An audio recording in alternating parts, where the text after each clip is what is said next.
You know, 12 party.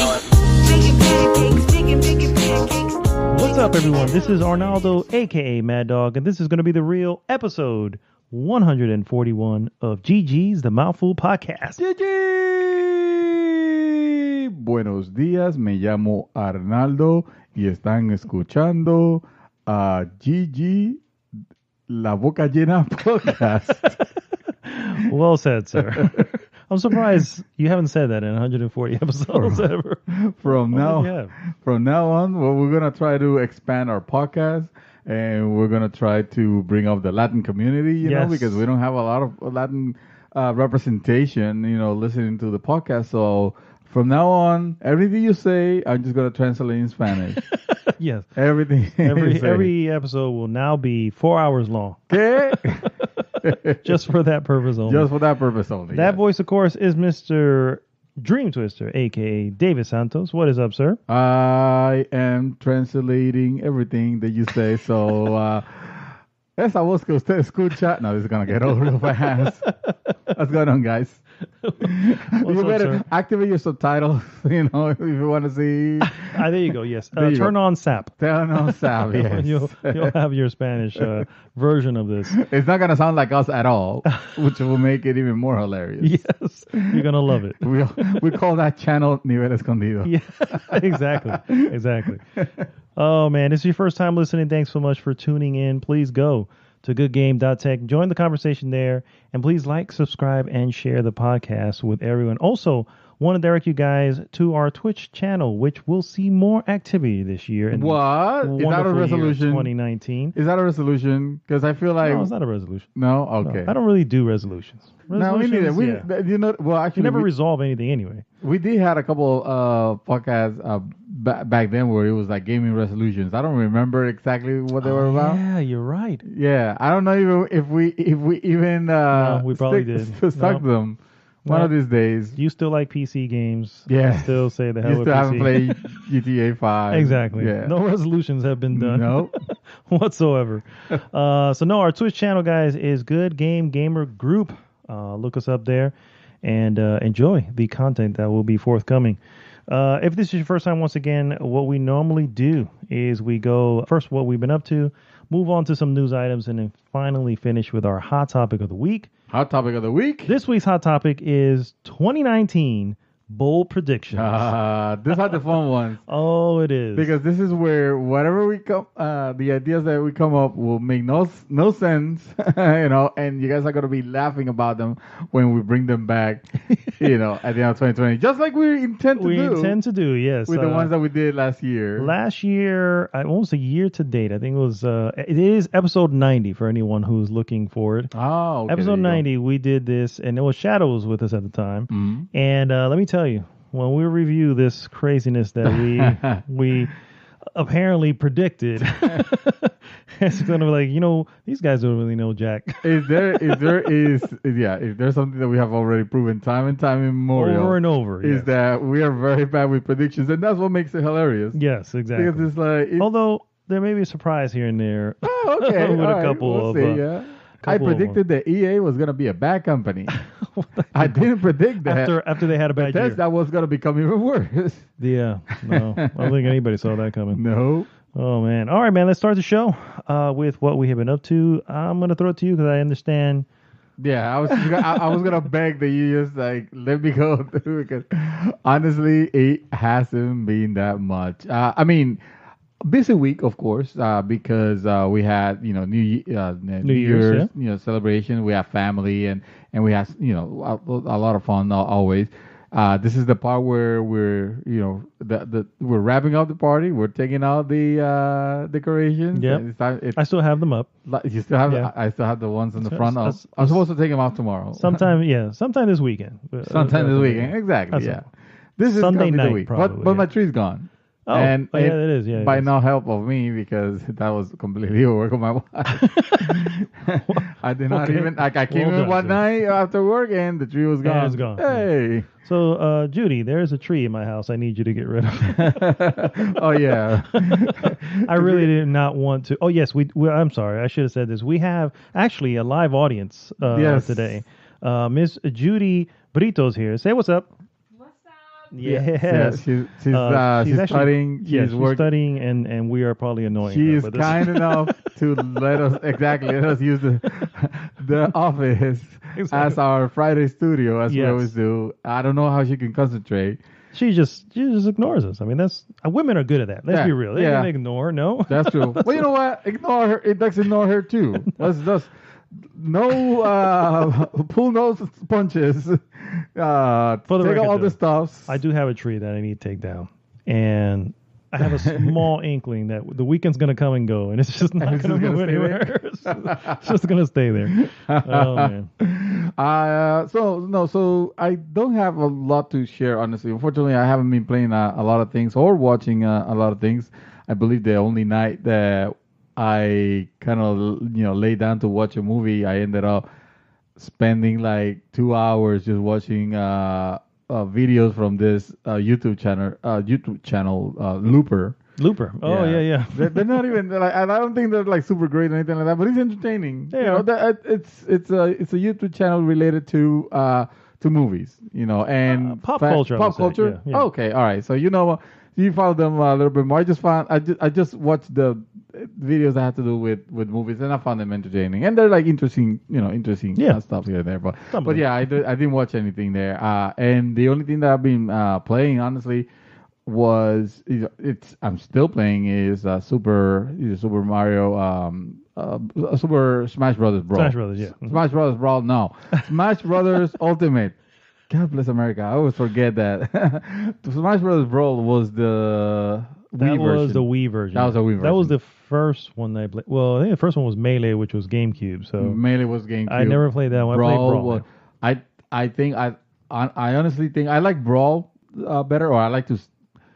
I can't tell you why. Mostly probably nostalgia more than anything, because I do realize for all intents and purposes this game it's the finest. That Yeah, I has was ever going to say, been, my understanding is it's the But cream of the crop. Yeah. there are things that are starting to annoy me, with it, and I'm not gonna stop because I'm still having fun with it. But there are things that annoy me primarily with the single player campaign, that it has, and that is that I play probably, let's say, 10 to maybe 15 hours, of it. I mean, I played a bit. I am still unlocking like crap characters, and I know that it doesn't matter that each character I mean, they're well balanced. When I say crap characters, I don't mean that they're crappy to fight with. I mean, I don't mean they're unbalanced. What I mean is like they're not the characters that I They're not look exciting forward. characters, yeah. That I look forward to unlocking so I can play. For example, I've been dying to see where's Simon Belmont. Did you get where's Bayonetta Ken, already? Where's Did you get Where's Bayonetta? Bayonetta? No, I have fought her still? like 3 or 4 wow. times, but no, I can't unlock her. I mean, for the single player campaign, I mean, if I were just playing, normal, the classic version or the normal fight against the computer or whatever, or against someone, you can unlock characters fast, that way, or relatively faster. Okay. I'm just trying to see through the campaign because I heard that it is interesting, that it goes places, and that it has a cool ending. I don't think there's gonna be any major surprises Yeah. like that, Exactly. But it's still cool. Like I was mentioning in last podcast, seeing those stages and playing those like quirky mechanics that they always change. They always like tweak something. For the most part, it's entertaining, but every now and then they get into some really annoying stages or combination of stages and the spirit that you're supposed to be liberating. Okay. When the enemy is controlling it, it could be quite annoying. And sometimes like downright awful. Like it's very difficult to, let's say you're in the battle with, I don't know, Kirby, let's say, and they say, this stage is gonna have mini Kirbys, but it's like 10 of them, and you need to clear them out, and they're fighting you at the same time, so all you see is like a mess, or freaking, worse, Pikachu. You're fighting Pikachu, and they're like, 5 Pikachus, all of them using their his attack at the same time. Oh wow. which is hard to defend or trying to mount an offense. It almost feels like they're ganging on you, and it gets annoying. Gotcha. It gets to where you're winning sometimes is by the error of the CPU. You know, Mhm. so it's starting to take its toll because I don't feel like I'm getting rewarded. Like if I start unlocking cool characters, that's another thing.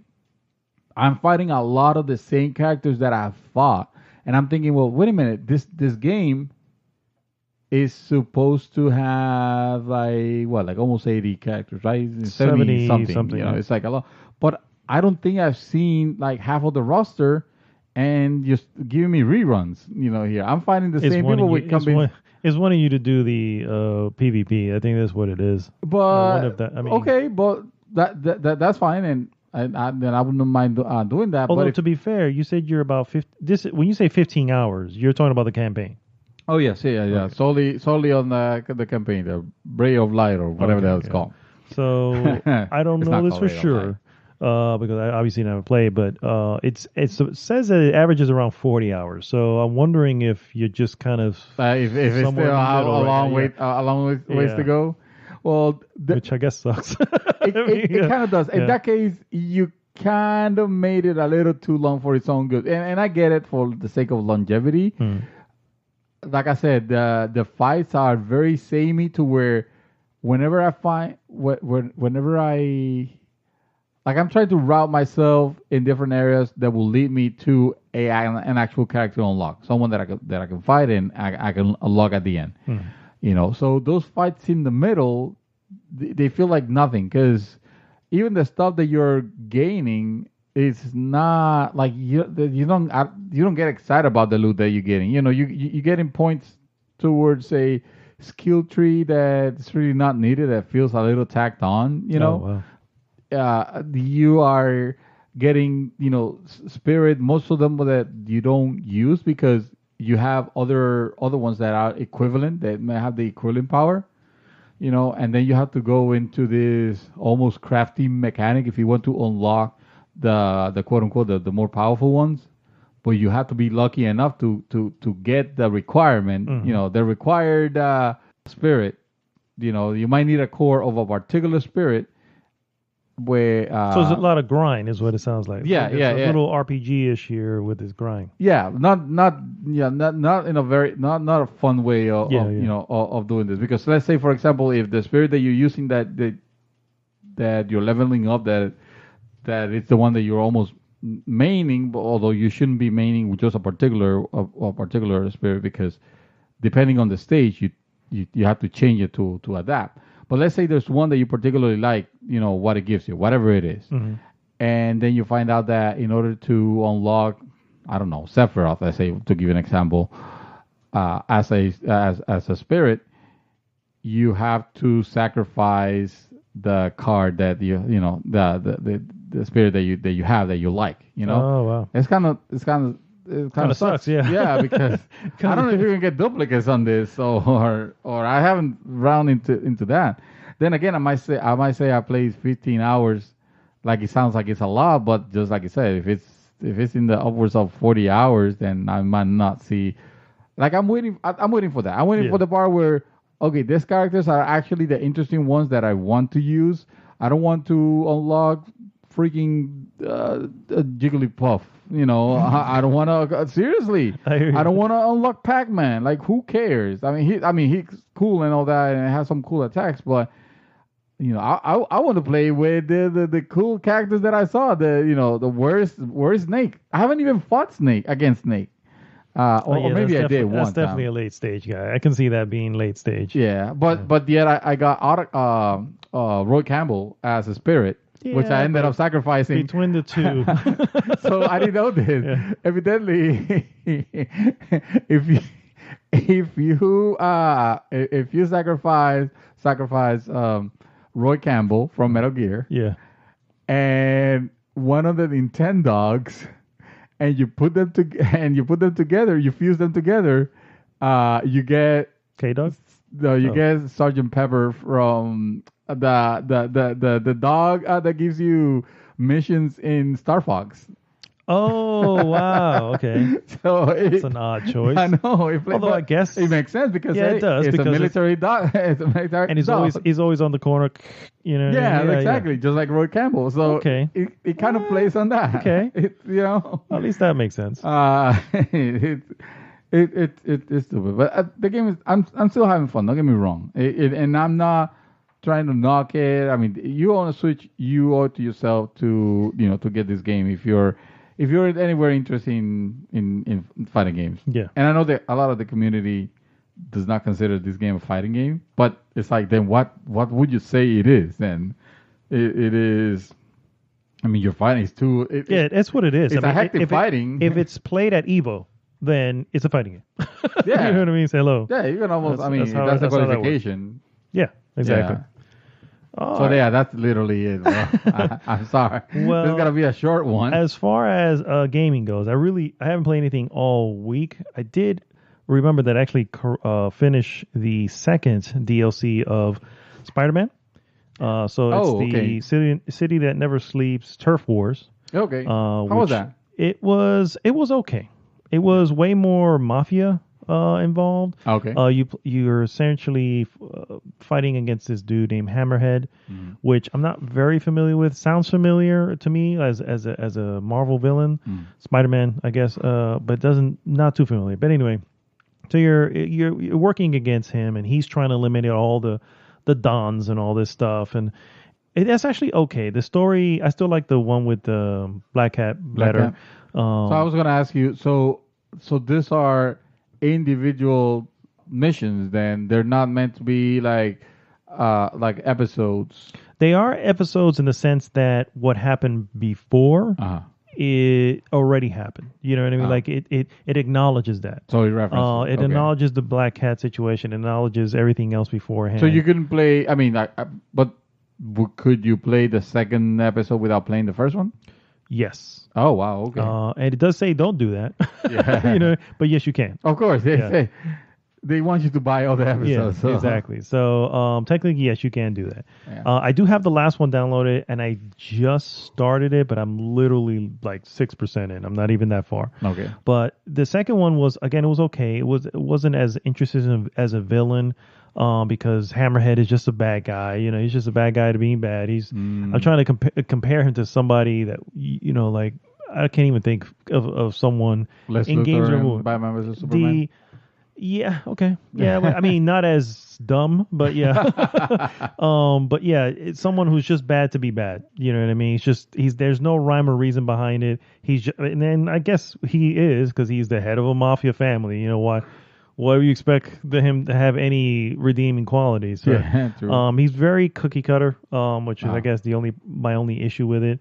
The story really more centers around Spider-Man and Yuri, which is the cop that you play with in the. I like her. Yeah, and so there's a little bit more detail with her, which actually was pretty cool. One of the things I had to mention that I really, really found extremely frustrating was, so you know how in the main game you had what are they called? The demons, the demon hideouts that you would go in and just clear them out, whatever. Right. So each one has their version of it. You had the demons, and then you started off with the Fisk's ones that you clear all of them, and then you had the demons, and then you had the Sable guys. So Sable guys were obviously a little bit tougher, so it was gradually tougher. In the Black Cat one, you had some other guys, some Magia guys or something like that, and they were tougher. And I told you they introduced a new bad guy who has like a chain. He's a really big guy, and he has like a chain gun. And he's one of those Barrett? Huh? Barrett? Not for an arm, but from Final Fantasy VII Cross. No. Wow. Basically, he's one of those big guys that you can't hit. You kind of have to web them, and so you can beat him up. So, but now he has this huge minigun, basically. And then in this one introduces an even worse one. And of course, in these situations when you go into those hideouts, it's this this constant waves of guys, dude. It gets so freaking frustrating. And I'm this is ridiculous. I'm no longer feeling like the badass Spider-Man. You know what I mean? It's just like I'm having to run to the other side so that I can pick them off one by one as they're coming back. which I guess is a technique, but you know what I mean. But I mean, are you using the your gadgets? your Oh gadgets? yeah, I do all the time. Well, that's the thing. You gotta use the right ones. Like Oh. you have, this. I think this guy was in the main game, but he has like this whips for hands, and they almost look like electric whips, but he has two of them. Oh yes. Yeah. So he's annoying. You can't jump near him because he just grabs you out of He'll the air grab and you, slams yeah. you out of the ground. That was So one of the disabled guys, wasn't it? the Originally? first time I think we saw him was a Was that a demon? A demon. Yeah, Oh, okay. yeah. So, and I think the Sable guys also ended up having it, and of course they're all here too. They just like I said, they've just been building on top of it. So, it's just annoying. They're just Yeah. very, very annoying. So you have to pick and choose your gadgets. So the gadget that I'm always, or the suit power that I'm always having on, is the one that constantly reloads my gadgets. Because okay. I have to seriously go through because it's the only way. You know what I mean? I'm always using the ball that blows up. Yeah. Always using that one because that takes a lot of them all over. But I can't. Oh, the spider, what is it called? The Bomb, trap? yeah, the bomb, yeah. The bomb that trap them all. Yeah. It spreads out to all of them, and of course you have to throw that at the right person because you throw at the wrong person, it just wasted it because he whips it out of the way or whatever. You know what I mean? Yeah. So, I mean, yes, there is a strategy behind it. I get it, but still, it's rather frustrating. So, okay. I'm sorry. Go ahead. No, I was just saying. So overall, it's not bad. I'm looking forward to this one. This is called Silver Lining, which obviously brings back Silver Sable from the main story. It's so far started off okay, but I'm just like, I think they just blew their load with the Black Cat one. You know what I mean? So, but that's Too just early. me. Yeah. So, does playing this, because I haven't tried them, does playing this expansion-ish, if we call them, give you the impression that you're playing like material that was cut from the main game? Like they could have actually. I guess they could have, but then you'd have to fit it in, and then the main storyline will end up taking a backseat to this. So I can see why they didn't. Plus, they are, like I said, they're constantly referencing the main game that already happened. Yeah. So not so much. Okay. You know what I mean? Because that's one of the things. Like there are games that have good DLC where they feel, it feels original. Mass Effect 2 is the first one that comes to mind with a perfect example. the DLC. Fantastic back in the day. But then there are some others that the DLC just feels like they were like pieces of the game that they just took out. And for the perfect example that occurs to me, I want to say it was probably Assassin's Creed 3 or 4, one of them, where it has a whole chapter like missing, and it was I want to say it was like chapter 13 or chapter 16, and it like skips the number. Oh wow! Because this is meant to be DLC, and it was like, oh my god, that is that is a slap in the face. I mean, that's what Final Fantasy 15 did, right? All the characters at some point in the main story go away.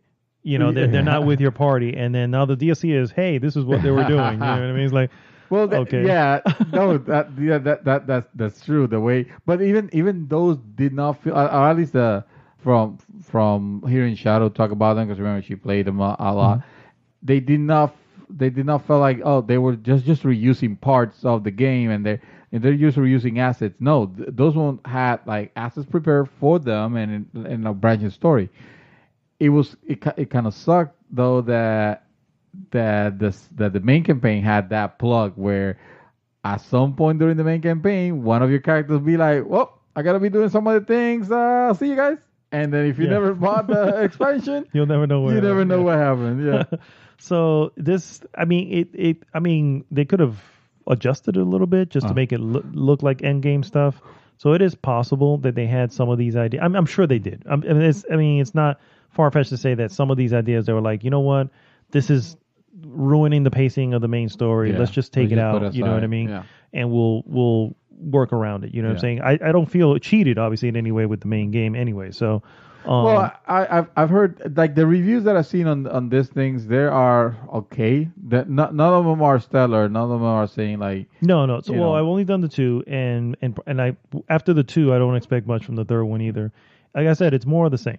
So when it closes, does it close with, like this episode is done, roll credits, or is it just completed the mission? Now I'm in the map. Now you're back in the map. Hanging around. Yep, that's exactly what it does. Yeah. Okay. Yeah. just like any other open world type Yeah, of yeah. or sandbox. Yeah, I always want to emphasize that's a little sandbox game, but Yeah. yeah. And so probably be the same with that. I did like the Black Cat one again because of the little triangle that was going between her and Mary Jane and Mary him. Jane, yeah. That was actually pretty funny and fascinating Yeah. and really well written. But here, like I said, these villains are not. They as- didn't as look well. like they stuck the second one. Correct. Yeah. And like I said, I didn't like Silver Sable from the main game, so I'm not like excited to be back dealing with her again. So Yeah, I liked her style and stuff, but not as a character. I didn't think there was any likable. she was all right. Yeah, She was all right. yeah. Sir, I noticed that I wanted to go because I've been watching a lot of movies. But I've also noticed that you didn't mention a specific movie that you actually saw. I watched. I might have forgotten. Bandersnatch. Oh, oh crap! All right, Yeah. yes. So I wanted to start with that one so we can talk about that. Yes, 'cause- yes. I'm sorry. It's just Bandersnatch was such a different experience.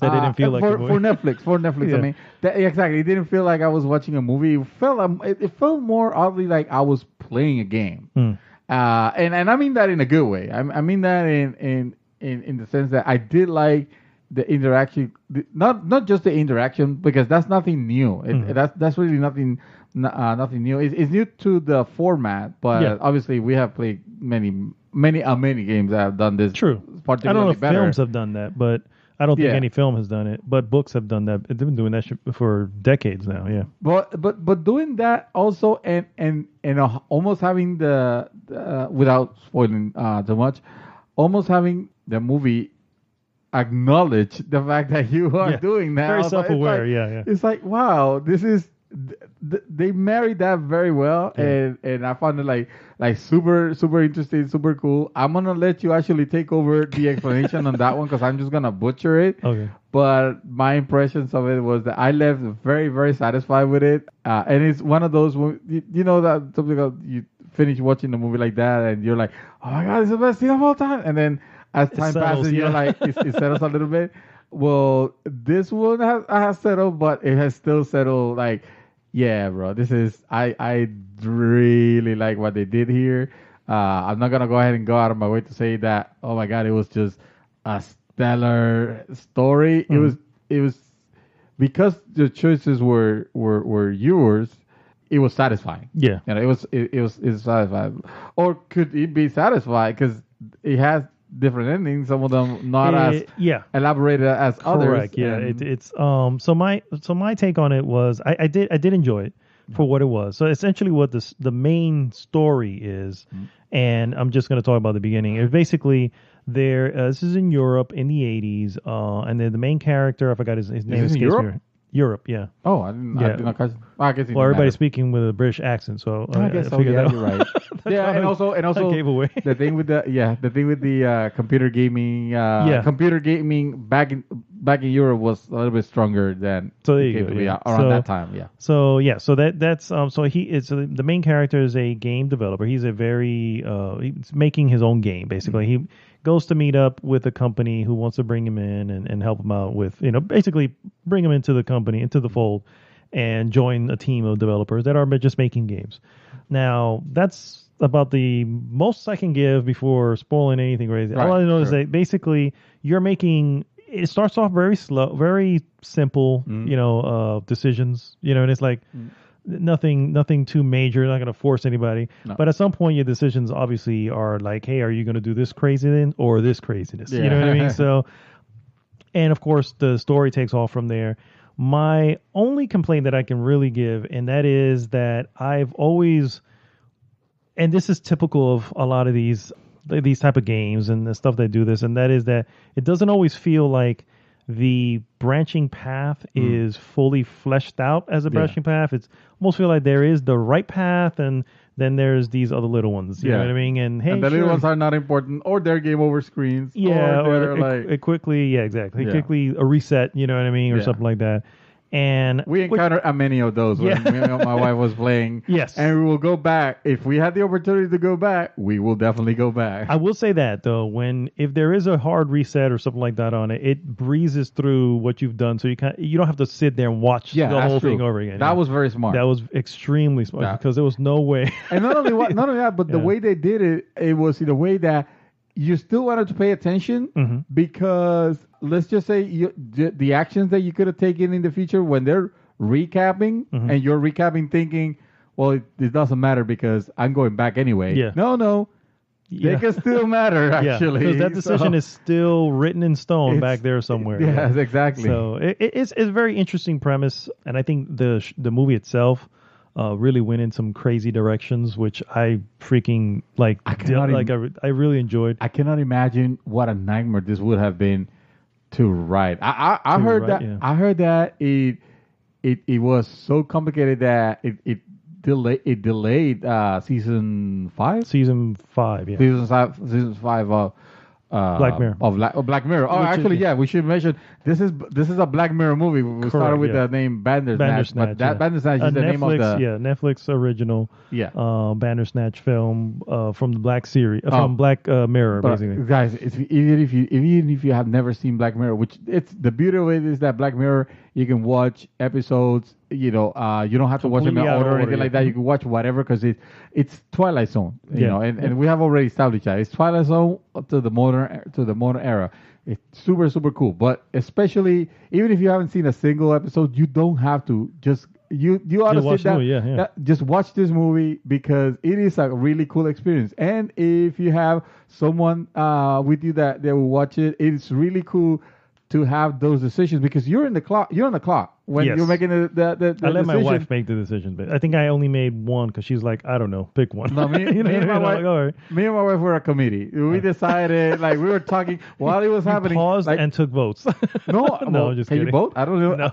Can you pause? I didn't know if you could pause or not. We just let it run. Yeah, you can. Oh, you can? Yeah. Oh, okay. When there was a point that there was no decision, because my wife gets up. There's nothing I can do. Yeah. I'm like, that's fine. There's no decision making at this point. It's just kind of whatever, and you pause it. But it's because of the type of film it is, doesn't have that bar. It doesn't have. It only has pause. Yeah. Or you could go back 10 seconds or go forward 10 seconds. I did notice that. No, I meant I knew that you could pause like that. I meant like pausing. Like in the middle of a decision. I don't know. I didn't try. Yeah, I think if you try to pause at that point, it just makes a decision. It just makes a decision. Oh, that's true. Yeah, probably. Because I even thought I was giving it a little bit too much credit, and I told my wife, this is if you make no decisions, that is a decision. If you choose nothing, that could be a decision Whatever's too. Highlighted will be the one selected. But in this case, if you don't do anything, you don't go middle of the ground. You just whatever is highlighted is the one that's selected. Yeah. Yep. Now, whether it's because I don't think that whatever is highlighted is meant to be the quote unquote canon or the quote unquote right choice. It's just wherever the cursor is. It doesn't matter. At that particular moment. Yeah, I understand that you can watch this on certain devices. Like it doesn't work on phones. I heard. And I can see that. And so this is something you want to make sure. Oh, you can't play supposedly on your Apple TV and either, which I was surprised because that's interesting. Yeah. I would have thought that people use that thing for Netflix. So screw Apple, bro. That's what that means. Wow. Okay. Obviously, it doesn't work there. So screw Apple. It doesn't work there. But yeah, I was thinking it was gonna be that intricate. It didn't get to be, but it's fine because what it didn't have in choices, because at some it's always binary. You're always picking one or the other, except in one area where you have to input some numbers. Yes. Yeah, and spoilers. No, I mean you're inputting numbers. You don't know what we're talking about. Yeah, exactly. You're inputting numbers. Oh boy, it's a mechanic. You control it with the controller. It's a game, guys. You know what we're talking about. Yeah, exactly. So it is. What would you score it, sir? If I have to give it a score, I'd probably give it like a 7.5. Okay. So that's about it, and that's good. That's a good score as far as I'm concerned. Yeah. For a hater. from. I'm kidding. I'm kidding. I'm kidding. I'm kidding. I'm kidding. I like that. I like that a whole lot. It spoke to me because I like games, but I also I recognize a lot of the tech of that era. Like That was actually pretty cool. yeah. And the you know the tech of that era and the styles, even the show where the It's like a game gaming show. reviewer, Yeah, game review like show. a game review show on TV. Yeah. You know, like the you don't early see days that. of X Play. Yeah, yeah, something like that. Some craziness. Like all of that spoke to me, and on top of that, it was really cool mechanic. And you know, if I will have to knock it a little bit for. Yes, you're right. Some of the decisions plain don't matter. It's just meant to give you the illusion that what would have happened if I would have picked this? No, the exact same thing would have happened. It doesn't matter. Or something small would have changed. It doesn't really matter. But it's okay. Because we have played Telltales. Yeah. So if you play Telltale, this moves a lot better than a Telltale game. It sure does. Let me tell you. I'll give you that. So the engine here is much better. Yeah. It's a 9 for me. It's a 9 for me. So. Oh, nice. Yeah, nice. It's Okay. a 9 for me. The next one that I saw was Rampage. Oh, yes. I saw Rampage, sir. What do you think? I did not really care for this film.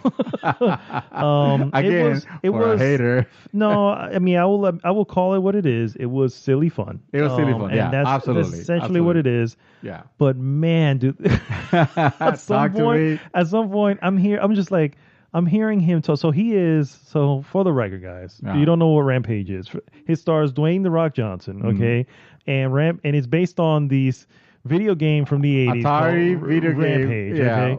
And which I don't think Monsters had a story.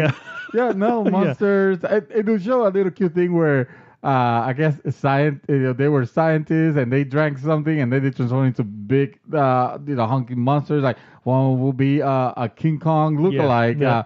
One was a King Kong. The other one will be a lizard, like a Wolfman. Godzilla. Yeah. It's meant to look like a Godzilla, and the other one was a Wolfman for some reason. Yeah. But and they're all like big enough to destroy buildings. Oh yeah, I mean that was the thing. You control one of the 3 monsters, and your thing was you can actually do 3 get on top of building. Yeah, on arcade. On arcade. Yeah, get on top of building, smash the crap out of the building, eat humans. Yeah. But when fight the military, when the military hit you a lot, when you lost your life, you will transform back into this like puny man, the puny naked dude.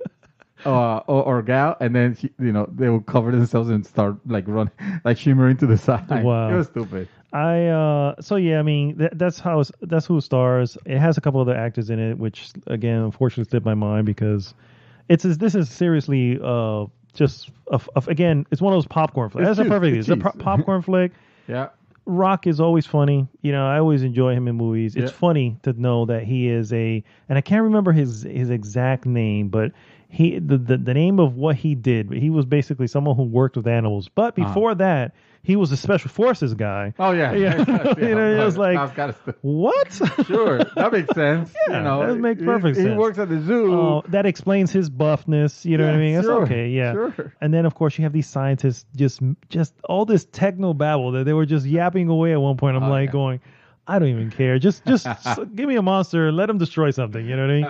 When that all happened, was you cool. got that. You got plenty of that. Yeah. Yeah, you did. But the funny thing is, at that point, I think I told you, it felt like a little bit like a Michael Bay Transformers movie. At that point, I was like, this is okay. It totally does. But over that, like I said, it's silly fun. I can't recommend it for anybody though. It's just watch it if you can find it. I mean, I would like. I have fun. I went to see this at the movie theater, and it was one of those days where really there was nothing else in the movie theater, so we just decided we want to have a fun night, me and my wife. So we went and saw it. We left the theater, satisfied. It was fun. It was entertaining, and it was silly, like you mentioned. Yeah, silly fun, yeah. But completely forgettable. If you were to ask me right now exactly what was the plot of it, the two people, the brother and sister who headed up the company who made this, who Yeah. it was so illegal for them to. And frankly, guys, I'm going to speak openly about this movie because You know, I'm not gonna spoil it, but I'm just saying I'm not gonna hide it either. So no, but they're two young people who head up this company, and their idea is that they needed to do these experiments in space because it was illegal to do it anywhere else on planet Earth. I was just like, oh my god, this is the starting of the movie too. I'm just like, oh god. Listen, for a game that had really no story, or if they would have tried to make a story, it probably would have ended up looking a little bit too close to King Kong or Godzilla or anything like that.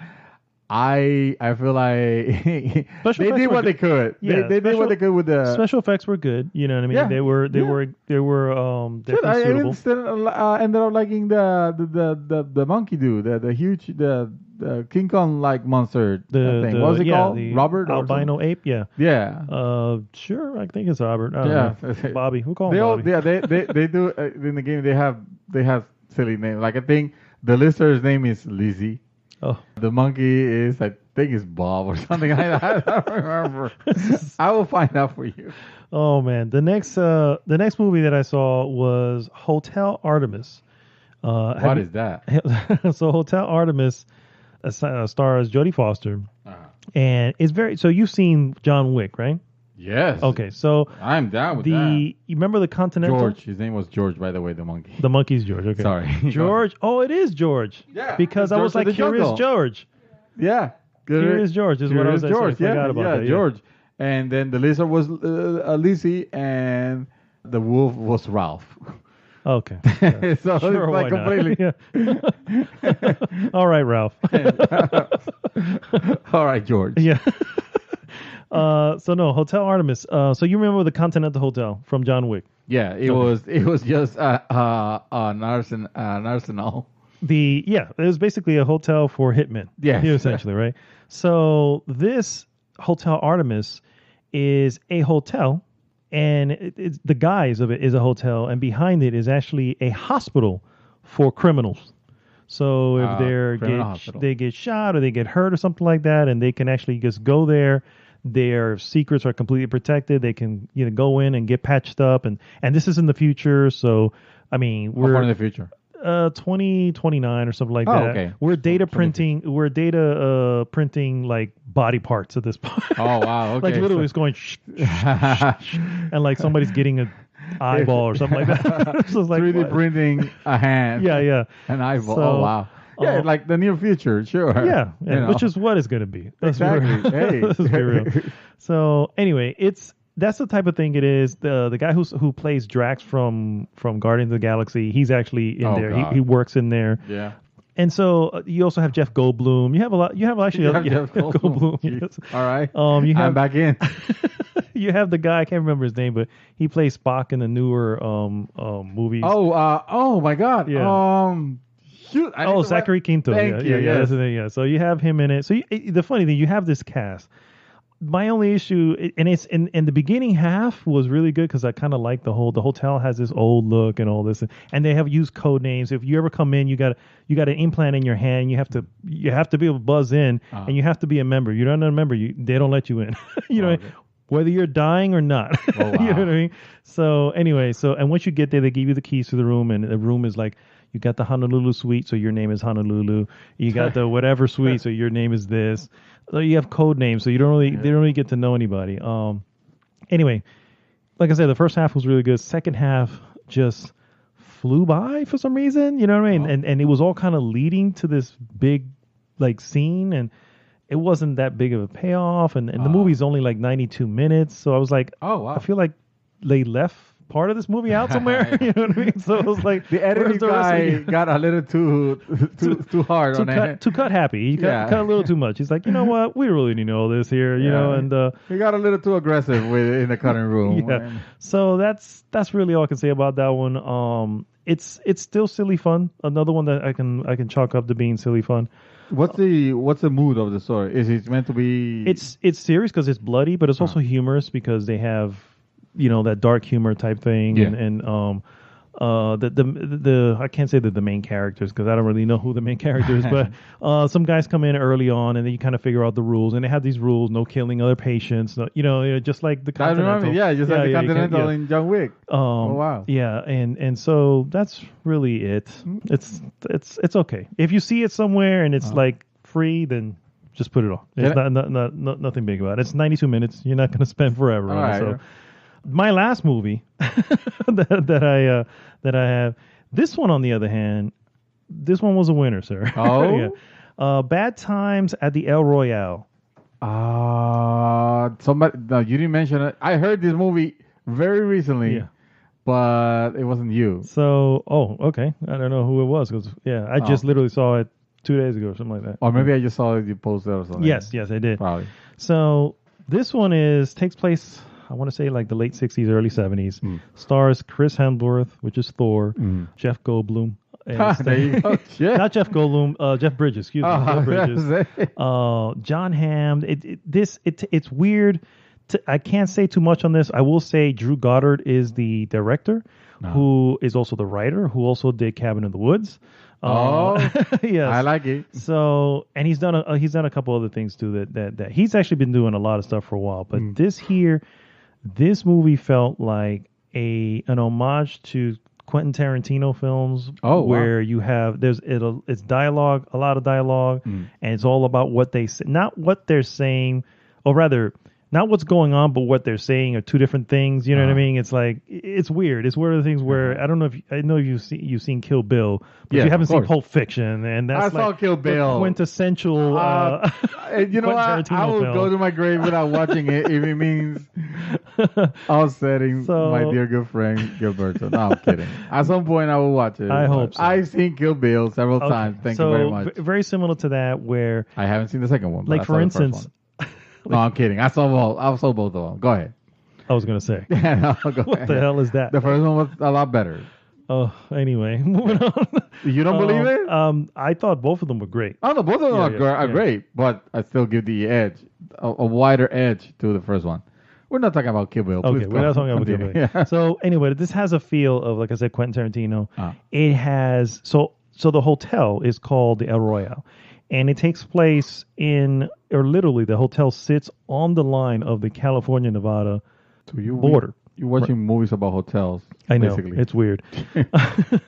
However, half the hotel is in California, half the hotel is in Nevada. The Nevada side, you're allowed to gamble. You can't gamble on the California side. Yeah. The California side, you can drink. You can't drink on the Nevada side. It's the hotel itself is its own weird character. Dude, when I say things go crazy, I mean, they start going insane. You're just like this. The people that you have there all have this weird background, but they don't look like they have it. They look like normal people when you first see them, and then suddenly it's insanity. You know what I'm saying? I thought it was gonna go crazy like that Tarantino movie. Which one? I'm trying to remember the one with the vampires. The Dawn something. That's not Tarantino movie. That's not Tarantino. Who's that? That's Robert Rodriguez, and what? Tarantino's in it. Tarantino's in it. That's what it was. That's what it was. Yeah, okay. That's what I meant. Okay. It's all right. So no, not like that. There's but what's the name of that movie to all purposes? Dance Till Dawn? No. Dawn, Until Dawn. Until Dawn. Until Dawn. Is it From Dusk to Dawn? From Dusk to Dawn. Until Dawn is the game. In the game, yeah. From Dusk to Dawn. Thank you. Yes, that's the one. Which is a good movie. That's a great movie. Yeah. So anyway, I definitely would recommend. My only issue with this one is it's a little long. It's about 2.5 hours. So and then there are parts where you're like, all right, let's move on to the next thing here. You know what I mean? But especially because you really want to see what's going on. You know, that's what it is. But that's good. You had the anticipation. What's the mood on this one then? This one I would give like an 8.5. Okay. And what's the tone? What's what I meant to ask? It is Quentin Tarantino. It's got that. So for some reason, something's funny. It's not meant to be funny, but you find it funny. Yeah. You have in a morbid kind of way. It has your violence like you have in a Quentin Tarantino film. Yeah. You know what I mean? All right. Even Coen Brothers. I don't know if you know Coen Brothers, but anyway, it's very good. I definitely Coen Brothers would be. Oh, you haven't seen another one. Never mind. Anyway, frustrating, isn't it? It is frustrating, Judy. I need you to come and be on this podcast for a She little. has it. Yeah. If it comes to movies, you probably every you guys time- could go toe to toe. I always start with the, you've seen the. Oh yeah, Oh, that's wait a right. minute, You never yeah, saw I that. have- Never mind. You didn't think I saw Kill Bill, Oh my god. which So would be an insult that would be. So if it that, wasn't for the fact that it could happen. I don't think it's gonna happen. My money is that you're never gonna watch. Pulp Fiction? Yeah, just like you're never gonna play Witcher 3. It's just never gonna happen. I don't know what I'm putting my hopes up for. And that, guys, is all I've been doing.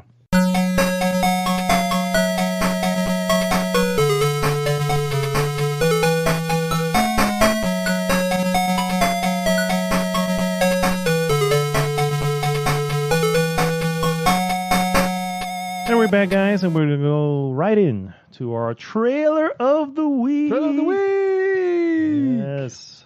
This week's trailer, It's The Dark Knight. handpicked by Miss Judy Brito, is Close.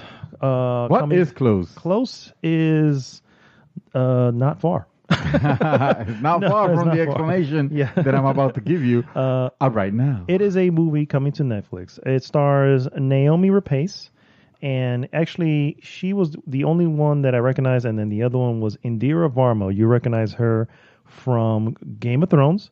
Oh. She is the Viper's Wife? wife One of them? or lover or whatever Yeah. she was. Yeah. Here's a picture if you need to see what she looks right there. Oh, okay. Okay, Yeah, yes. yeah. So, yes. That is. So she's Very in it. recognizable. So essentially, I'm going to read this right from IMDb. A bodyguard and counterterrorism expert, Sam, which is played by Naomi Rapace, takes a job protecting Zoe, a rich young heiress. Neither party is keen on the arrangement until a violent kidnapping forces them to go on the run. So we just saw the trailer, sir. What do you Interesting. think? I didn't get that from the trailer. Seriously?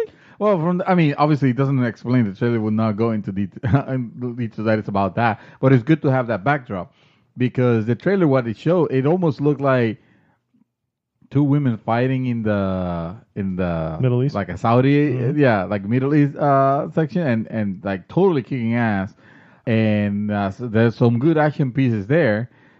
And it got me very interested because of that, because of the crazy, because of the craziness of, the idea, especially, in countries of the Middle East, Mm-hmm. where, that's not the type of behavior that you see women portray. Yeah, exactly. Yeah, absolutely. So this looks really badass. Yeah, it looks really good. It is a Netflix film. It is coming on the 18th of January Very to soon. Netflix. Yeah. So it's right around the corner.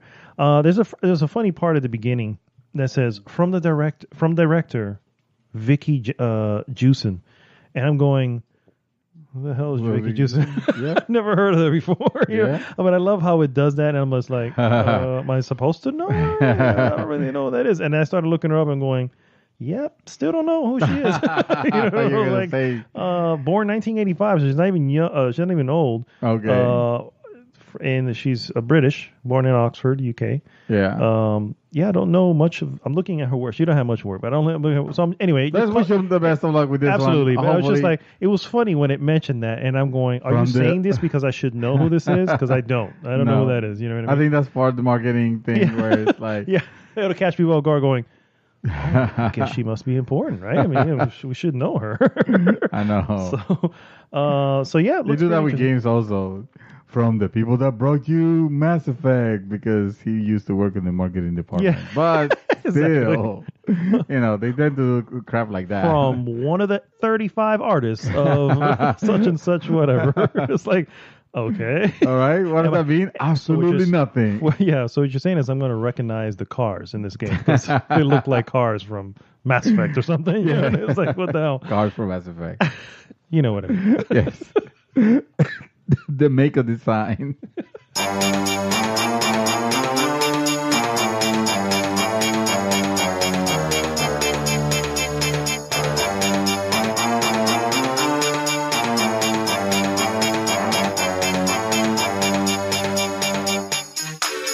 All right, so let's go into some news items, sir. Let's go into the news. I thought I had news separated here for you, but yes, one news item.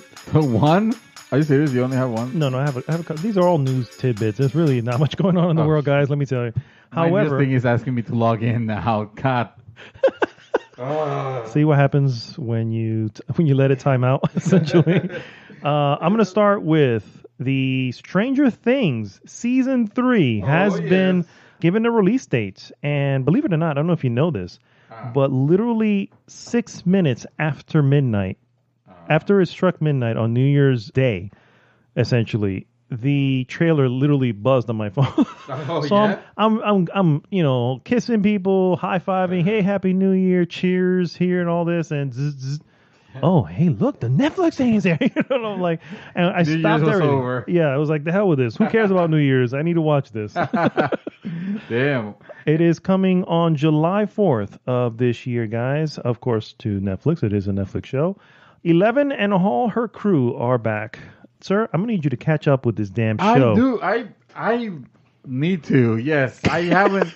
I only watched the first 8 episodes, and it's not because I wasn't getting bored Wait, or anything you like saw that. the first 8 episodes? No, I saw like the first. It was. I didn't finish the season. I don't remember how many. I was going to say, and I think there's like 9 episodes. So you left it at the season finale. Probably, and I just didn't notice. But I remember it. I was enjoying. I was right there, bro. I was enjoying it. Yeah, I just started watching some of the things, and it fell to the cracks, and I haven't been able to pick it up just yet. It's a shame. And now I wonder if I should actually go back and rewatch it from the beginning, which is gonna be like another ordeal. I would say don't. Just look at the previously on Oh yeah, that's true. Stranger Things. I can always do that.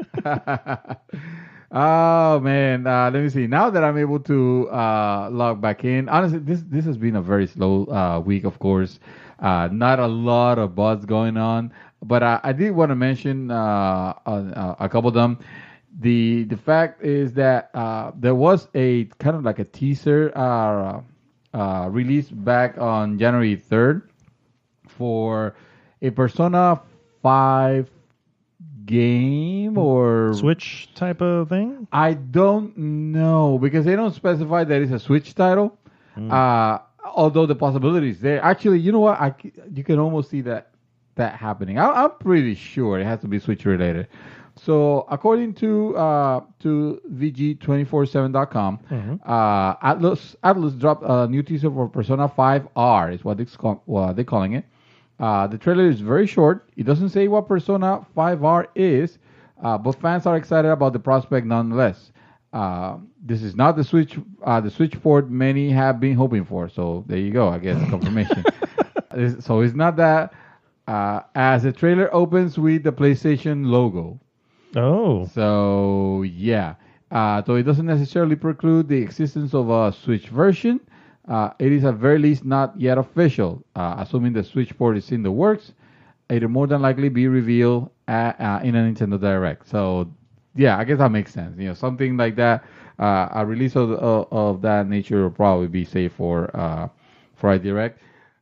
Pretty cool. I do remember Persona 3 had a special I don't call it a special editions. It was more like a director's cut. Called Persona 3 FES. I don't know what the FES stood for. Didn't 4 have Persona 4 Golden? Well, Persona Vita? 4 Golden had a purpose because it was for the Vita. For the Vita, yeah. Yeah, and that's why they were doing that. But Persona 3 came out on PlayStation 2, and then Persona FES came in also for PlayStation 2, which had a reworking of Persona 3, which, some things that they added and something that they modified a little bit, and it was really cool. And also it had an episode called The Answer, which was to take place after the events of Persona 3, and it was more Persona 3, but without the main character, because of the things that happened on Persona 3, at the end. So that I started playing it, but it was kind of a little watered down. I wasn't having as much fun as I was because it was more like dungeon rather than doing the dungeons and doing the social aspects of the day-to-days, like going to school and hanging with your friends and going to the shops, upgrading your gear, stuff like that. This was straight dungeons, and the dungeons on Persona 3 weren't their stronghold. Oh, okay. So I'm curious to know what Persona 5R is about. Persona 5 is not my favorite Persona. I think I mean I commend it, even you. I commend you for trying putting a lot of hours and a lot of it you enjoyed, but it just came to a point where it was just too much. Weighs on you. Yeah. And it makes like the game itself made me even wonder like is this it? Have I crossed the age where these games don't speak to me anymore? Because I remember Persona 3 was something very special. And Persona 4, I liked it to a little bit of a lesser extent, but I appreciated the effort that was put in it, and I enjoyed it a lot, you know. And both of them, I own the soundtrack because I always loved the soundtrack of each of them. Persona 5, never really moved. Like I was excited to play it, but it never moved, the needle anywhere. It was it's to me the problem with Persona and this is the only Persona I have any history with, Persona 5, is there was a lot of just menial tasks, and while it was cool at first, and I enjoyed it for what it was, but after a while, dude, it just became I just want to get to the end. Yeah. And it's the way the game is made. There's no beelining this. There's just no way, because you literally and I get it. It's like real life. You can't just get to like the good parts. Yeah, good parts. Yeah, you have to go through your normal day. You know what I mean? So it just that got a little annoying, dude. Yeah, I just got annoying. But and I hear so many reports of people that enjoyed it, and they say, "Oh, this is the best Persona done." And I'm like, I mean, that's highly debatable, but okay. I liked the music. I remember liking the music a lot. Yeah, the music was good. Oh, dude, you would have. Well, actually, should I say that? Let's just say the music and Persona 3 and Persona 4 was very J-poppy. The areas where they had to be J-poppy, but they were very J-poppy, like super, like to the extent of just moving around the world. The music had lyrics on it, and it was that Japanese dub, or actually, it was that Japanese English. You know what I mean? Where what they're saying, what they're singing is proper, but it's not like very well executed because it's not their main language. But whatever, it's still fun.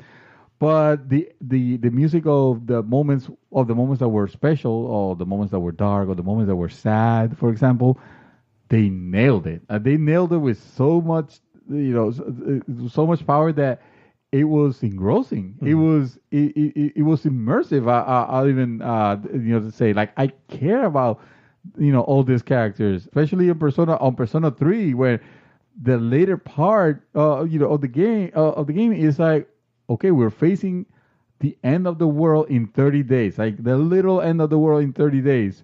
Everything sounds somber, like the whole mood of the game changes, and it's like it feels like you're trudging through, but not in a negative way, but it's almost like you're fearing as the days pass on the calendar, fearing to get to that end for that epic boss fight that was really annoying at the beginning when I was under power. But yeah. You want to take the next one? Yeah. Next piece, I'm just gonna bring it right back to Netflix because Netflix makes the world go round. The Punisher Season 2 will also hit Netflix January 18th, same day as Close. They haven't canceled that? No, unfortunately. Unfortunately? Well, I guess fortunately. The Punisher, one of Netflix remaining Marvel shows, is almost back with its second season. A new teaser catches us up on the fate of some familiar faces and lets us know The Punisher Season 2 will be released on January 18th. Teaser shows off Billy Russo. If anybody's seen Season 1, you know who Billy Russo is. I won't go into it because, however, it does tease that particular person will become a little bit of a villain type. So if you're familiar with The Punisher and his villains, well, look forward to that. Speaking of Netflix, did you hear about the executive from Activision? I think he was the CFO from Activision. I don't remember his name, but we'll call him Bill. Let's call him Bill. Yes, right. He was fired from Activision and immediately picked up by Netflix. So it's gonna become the Netflix CFO. I don't know what that means. I don't know the reason for the firing, or whatnot. I don't know. I mean, but Activision is known as being pretty villainous. If you're so bad, then they have to get rid of you.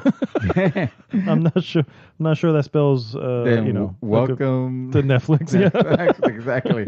welcome home. A Netflix original. So, Catherine, you might know that name. Yeah, full body indeed. Full body, yeah. Catherine, well, actually, this is gonna be a little bit more updated than the news I was thinking of bringing, because originally there was something that Sega was doing that was almost hinting a PC release of Catherine. Mm-hmm. Well, now the ESRB has actually posted a ratings for the PC port of Catherine. So, Don't tell me it's rated T for teen. No, I don't think it says. The original story was that Sega has been slowly bringing Japanese console games like Yakuza and Bayonetta to the PC, and to be fair, those ports have been really good. Mm-hmm. It looks like the latest to make up the leap is Atlus to real puzzler platformer Catherine. Sega hasn't made an official announcement yet, instead opting out to use the sheep as a messenger. So, spotted by RoboBrush, this cheeky critter hiding away on the Bayonetta Steam page is a bit of a giveaway. So that's the thing. On the Steam pages of other Sega games, you saw the little cheap from the ones that appear on the dreams of the protagonist from Catherine. Oh, okay. So I mean, it was almost a giveaway at that point, Just to remind you, a new version of Catherine is due out on PS4 later this year and Vita. Oh, Wow, they're still making for Vita, huh? Vita lives. Yeah. In 2017, Sega said it is wanting to bring more games like Yakuza and Persona to PC. And since then, we've seen Yakuza 0, Yakuza Kiwami, and Yakuza Kiwami appear. We will have to wait for a while, but there's still great additions to the PC library. Nice. That's cool. Yeah, that's cool. The more the merrier. Those ports have been very well done. The Bayonetta port specifically, which is the one that I own, even though I ended up playing it on the Switch after all. But it was because I bought that 2-in-1, the Bayonetta 2 combo. Yeah, makes sense. Yeah. All right, my next piece is going. Guess what? Back to Netflix, because that's just where we live. I told you this is where all Netflix all things Central. happen.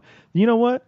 I think that has something to do with Bill. They're gonna take over the world. Yeah, Bill suddenly joined, and then suddenly everything's about Netflix. Bill, the CFO from Activision. Yes, the GG named Bill. We don't know what his name is. His real name is Spencer Newman. Well, we'll call him Bill. I like Bill. Yeah. Altered Carbon Season 2. Oh my God, that's really. Yes. I did not think that is so hot the first time around. Well, according to Den of Geek, although Altered Carbon Season 2 was never part of the plan for showrunner Leta Kologridis or Netflix, the network went ahead and renewed the series anyway. Not surprising given its critical success here at Den of Geek. So evidently, Den of Geek alone basically got it renewed.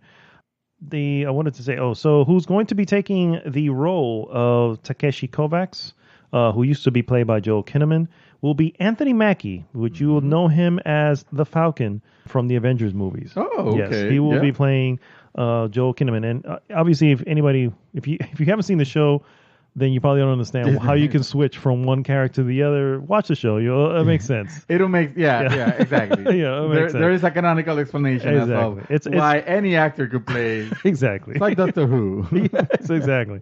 It makes perfect sense, guys. There is no time yet as to when it's going to come out. However, it has been said it's going to rise sometime in the first half of 2020. So look forward to that. And there is also talks, of course, and maybe you heard of the Altered Carbon animated series. They call it anime, but who knows who's doing it. But also coming to Netflix. Is quote unquote, with high quotes, anime. When it's not really. Well, who knows? I mean, you need to have Japanese animators to make an anime, right? So if you have like 5 of them. To me, it needs to be completely completely produced in All in right. Japan. So you're a purist. is Yeah, what you're I'm a saying. purist. Yes, okay. yeah. Fair Anything enough. else is just animation. Fair enough. Fair enough. Speaking of animation, well, actually, no, not in the slightest. Speaking of what, my computer making noises. Hitman HD Enhanced Collection announced. Sir, you did not know this. See, let's I think see. I saw an article for it, but I just kind of ran over. I was like, wait, didn't that happen already? Well, surprise. Hitman HD Enhanced Collection, as announced, contains Blood Money and Absolution remastered in 4K. Oh, so they're going with those. Okay. They're going with they're going with those. Yeah. I don't know. I mean, I heard they're all right, but after They the were- new no, ones, I enjoyed them, but yeah, exactly. you exactly. should definitely play the new ones, bro. If you let's put it this way, if you find it 20, no, okay, a very crazy flashback, they put in $20. This costs a lot more, but let's just say they put in $20. That's a Oh, don't drop. get me wrong. That's a drop. I wanted to get the first I Hitman. think you would enjoy it a lot. And I was like, oh, I'll just wait for the whole season to come out. And then But it's not. by the time it came out, countless other games were coming out. Like, all right. Did I tell you that on Hitman 2, I did my first elusive target? Yeah, was So- it Sean Bean? No. This was just some character that they made up for it. But yeah, every now and then they bring like stars and you're supposed to kill them, which is horrible. But in this case, That's hilarious. 'Cause that's they're agreeing hilarious. No, to it. I Yeah, love it. yeah. I love it. It's crazy. Didn't they have that crazy Yes. guy? What was that crazy guy? I know what you're Oh, thinking. shit. Go ahead. I'll find it. You'll find it. So anyway, I did try my first elusive target on it, and I can see the allure of it. It is really fun because they are missions that take place on maps that you might have not gotten yet, but that's fine because they reuse them very well. The difficulty comes from the fact that you cannot restart. If you mess up, and that's it. Yeah. You were telling me. It It's says one- fail on one- the screen. one time only, yeah. One time only. That's yeah. actually pretty cool. That's actually one of the coolest part. It's kind of brutal because I was doing so well in this mission. Well, you can try to do you have to survive afterwards, or you just have to take him out? No, you have to take him out, and you have to. You Escape. can't die. If you die, it's game over. I mean, if you die, it's game over, even if you successfully did it. Okay. So you have to get you away. get a target. And You have to get be away, a silent yeah. assassin. Okay. Yes, yeah, exactly. I mean, you don't even have to be. I mean, you should play silent because you don't want to. I'm just using the phrase. That's what happened to me. That's what happened to me. I accidentally punched someone when I was, and suddenly like all hell broke loose. And usually you can reload if it was a regular stage, but no, this one is like you lost. That's what makes them hard and very rewarding. You get some cool gear and cool stuff when you pass them. But elusive target Gary Busey. Gary Busey was one of the first ones. Yeah, that was crazy. So. Going back to Hitman HD, which I'm sure will not have elusive targets. Unfortunately. No, exactly. So it's Hitman Blood Money and Hitman Absolution, like I mentioned. They're being remastered in 4K and re-released together in the Hitman HD Enhanced Collection. Both games will also run at 60 frames per second and feature other enhancements. And among them are the aforementioned 4K visuals at 60 frames per second. That's nice. Increased texture resolution, upgraded texture format, super sampling, upscale support, heightened shadow map and mirror resolutions, improved lighting, and upgraded controls for a more fluid experience. So in other words, they're gonna make the graphics The controls, prettier. the controls and they're definitely gonna need to fix be the control. updated. Yeah, I remember that. I told you. Remember, I was like, "Ooh, this." Yeah, I'm glad they changed that because those Yeah. controls were a little bit wonky. Yeah. So this is good news for fans of the series. The collection will release digitally next week on January 11 for PlayStation 4 and Xbox One. And no PC has been mentioned because we already have Hitman 2 and There you go. Hitman. You have the superior ones. Yeah. My last piece of news, guys. And yep, you guessed it. We're going back to Netflix. Jesus Christ. So today has been that you have done no gaming. You watch I have movies not, and you. That's Yeah. not true, sir. Yeah. That's not true. I actually did play Sir, I must ask. the Are you DLC for a game that are you sponsored by Netflix today?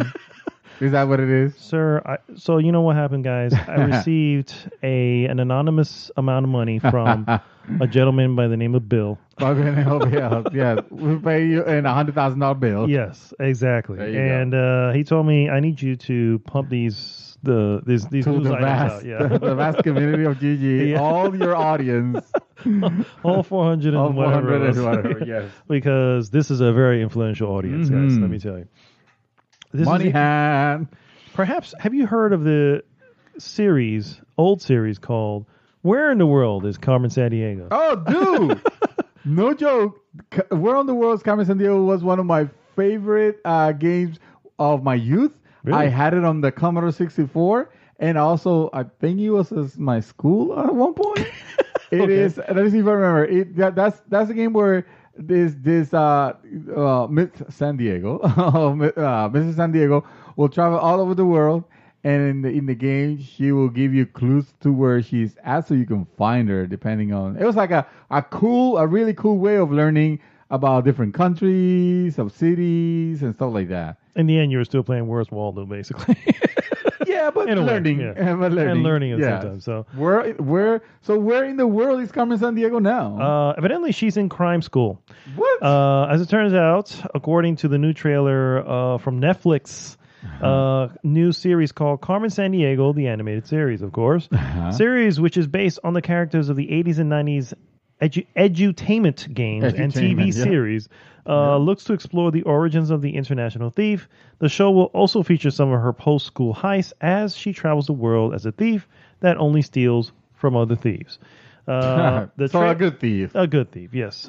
Trailer also gives us a brief introduction to both series lead Carmen, who is voiced by Annihilation's Gina Rodriguez. I don't know if you've seen Annihilation or you know who Gina Rodriguez is. Annihilation isn't that the Terminator movie? The No. Terminator? Oh That's my Genesis. Jesus Christ. Gilberto, come save me, bro. Come help a brother out, will you? As well as her partner in crime, Playa, Playa. who will be who will provide the voice in her ear on missions and act as a nod to the original games. His voice is Finn Wolfhard from Stranger Things. Finn Wolfhard is the main The cop? boy character, the Oh, kid kid. who basically falls in love with Eleven. Oh. So, spoilers for anybody who doesn't know this already. The season will consist of 20 22-minute episodes and will be released also on January 18th, excuse me. So a lot of things coming on January 18th. Netflix opening the floodgates. Yeah, something for everyone. You got Close, our trailer of the week. Yeah. You got Punisher, season 2. Yeah. Carmen Sandiego. Now, Carmen San Diego, is that an animation or? It's an animation. It's an animation. Yeah, it's Okay, animation. that's There's what I actually a thought. trailer available, which I was going to show it to you, but that's essentially Okay. what the animation looks like there. That's So I'll cool. post it up on everybody. And that, sir, is my last piece. All right. No more Netflix, guys. I No promise. more Netflix. I have one last piece. This is almost breaking, but it's I don't know to a level of what level of degree of excitement we should be. If you're excited about a new console, Yeah, I knew you were going to go there. I was like, oh, man. then the first look at the new Madbox, sir, they're using your trademark. Yes, I noticed this. Madbox gaming console design revealed earlier this week. Slightly Mad Studios CEO Ian Bell announced his company was developing the Madbox, a new standalone video game console to rival the PlayStation 4 and the Xbox. I did not mean to laugh there, but it was just kind of funny because, wow. The fact that it's going to rival those two. Not only that, but for those who don't know, Slightly Mad Studios, you might not know, but these are the people that have brought you games like Need for Speed Shift. Back in, a few years ago, but most recently, let's be fair, they have brought you the successful racing game Project Cars. Project Cars. And Project Cars 2 coming out. And then I see their portfolio of games, and like all of them have been racers. Yeah. To So level this is a degrees. console of racers, guys. This is a racing console. There you go. And a bunch of third-party support because it's going to need that. So Mr. Bell has now released a few more details about the mysterious platform, including how an early version of it look. how an early version of it looked. I don't know what that was hard to read. Wow, I need to go back to kindergarten. Spanish is my first language, guys. Don't worry, there'll be the SAP translation coming soon. Yeah, that's true. That's true. The first images of the Madbox were shared on Bell's official Twitter account, which you can see if you go to GameSpot. This is actually breaking from GameSpot. The console resembles a PC in a shape of an M. Yeah, I saw it, and it looks not good. It doesn't look. I mean, they're saying this is not the final design. It's very stylish. I give it that much. That is a prototype. That is a prototype. I mean, that is yeah. a prototype. Like, I don't know if you remember when the first Xbox was, announced and the concept was there, and they revealed, they did the reveal, and the console itself was just silver painted X with heatsinks. Yes, I saw that. And it was very weird, and everybody thought that, oh my God, the Xbox is gonna look like an X. And no, not at all. It's gonna be not even close. Much worse and bigger. Much more gaudy. Bell claims that the Madbox is the most the most powerful console ever built, featuring spec that quote will be equivalent to a very fast PC 2 years from now. End quote. Speaking with Variety, all these people speak with Variety, actually. He said that the system will support most major VR headsets and allow up to 90 frames per second per eye for virtual reality play. Also says the system will offer 4K visuals. Pricing and release date for the Madbox has yet to be announced, but Bell says the system will ship around the world. The world in about 3 years to be competitive with other upcoming console prices. So this is great. Since Sony's not going to have anything for us in 2019, we have an alternative hit to look forward to. That's not coming out in 2019, is it? No. I just said 3 years, right? 3 years. Yeah. Okay. Yeah, 3 years. So, man. I don't know, guys. Do we need another console that is powerful and it's just gonna be? It comes down to one thing.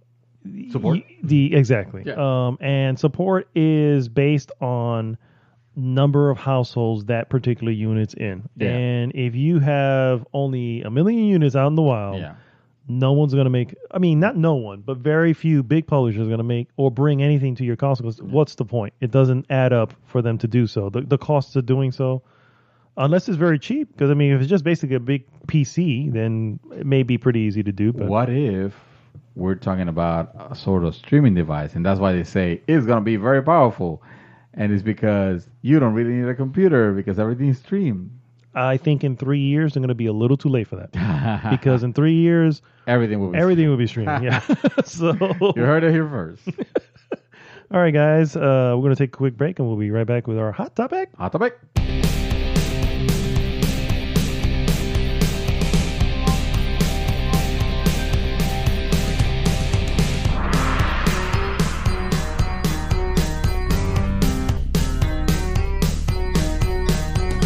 And we are back. I was holding my breath the whole entire break that we had. Which was only all right. 3 seconds. 3 seconds, yes. Oh, man. Our hot topic of the week is 2019 bold predictions. But before we get to the 2019... I don't know about I don't know what level of bold we were talking. I've been told that I need to humble down on them ever since, what we're about to go into. If you listen to we listened to last year's, you will kind of see where our bold predictions were, and it'll give you the baseline. How about that? It'll give you the baseline. How about that? Yeah. So what we're basically doing, guys, we're just kind of pulling, random things out of the hat, saying this year in the gaming industry, this will happen. This is the year. This is the year that blank, right? Yeah. So I'm going to start off with the most ridiculous one from last year, according to you. According to me. According to you. Damn it. I thought we were going to talk about... okay. No, there's a few of them. Yeah. All right. So what were my predictions? 2018. Everything will be covered in loot boxes. Hey. And you know what are you talking about? Yeah, I was like, you know what? It's not far from the truth, right? Well, the government had to like intervene there suddenly, and now we got games that we were expecting to have to be filled with loot boxes to take a step back and be like, maybe let's relax. Let's call them season passes now. How about that? For the record, guys, if you want to hear our silliness, you just go to episode 90 of Episode GG's 90, Mouthful Podcast yep. and just go You know right when to the that hot aired? topic. It aired like the 9th of January of 2018, there you somewhere go. around there. So proper, yeah. Yeah. Year ago. Yeah. This one was more of a. I wrote this down because I couldn't believe you were saying this at the time. And I was just like, shit. I can't believe he said this. How did I not remember that he said this? Okay, so It was about Metal Gear Survive. oh my God, what the hell did I say about Metal Gear Survive? David says, the more gameplay I see, the more it piques my interest. No, wait, but that was not a prediction or anything like that. No, it wasn't. I had to write it because I You was like, just I wrote cannot believe You just that he wrote said it that down shit. because Yeah. you were like, That's not a prediction. I'll see you in a year. Yeah. Holy crap. But, well, in my defense, Yeah. it was just a trailer. And I was just coming out from the high of Metal Gear Solid 5, which was fantastic.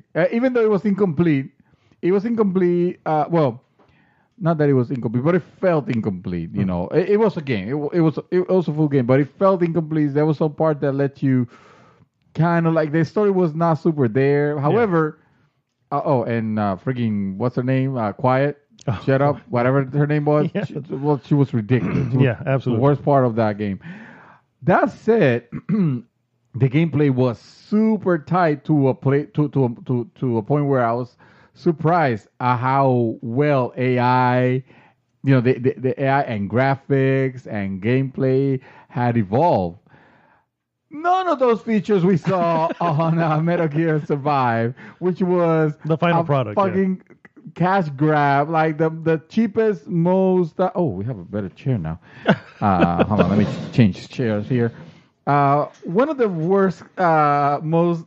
It was a train wreck. It was a horrible, stupid idea for a game. The most like brain dead gameplay. Like who? I don't understand. I'm having trouble vocalizing my level of disgust with this game because I don't understand.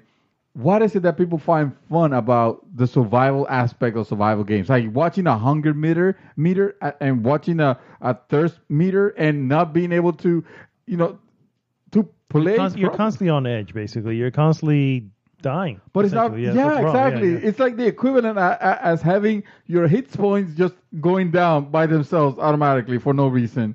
And so that prospect is stupid. Not to mention the element of the great AI that Metal Gear Solid 5 had with the soldiers. All of that shit is gone because you're fighting stupid zombie corns, whatever yes. the hell. I think that was the day it was coined, the phrase zombie corns. At least you mentioned it that day. I was like, zombie corns. Zombie corns, yeah. You're fighting. And how do you fight them? Well, you put up a fence in like 3 seconds, and then you stick them with a stick through the fence, and they will do nothing to try to go around the fence or try flank you or anything like that.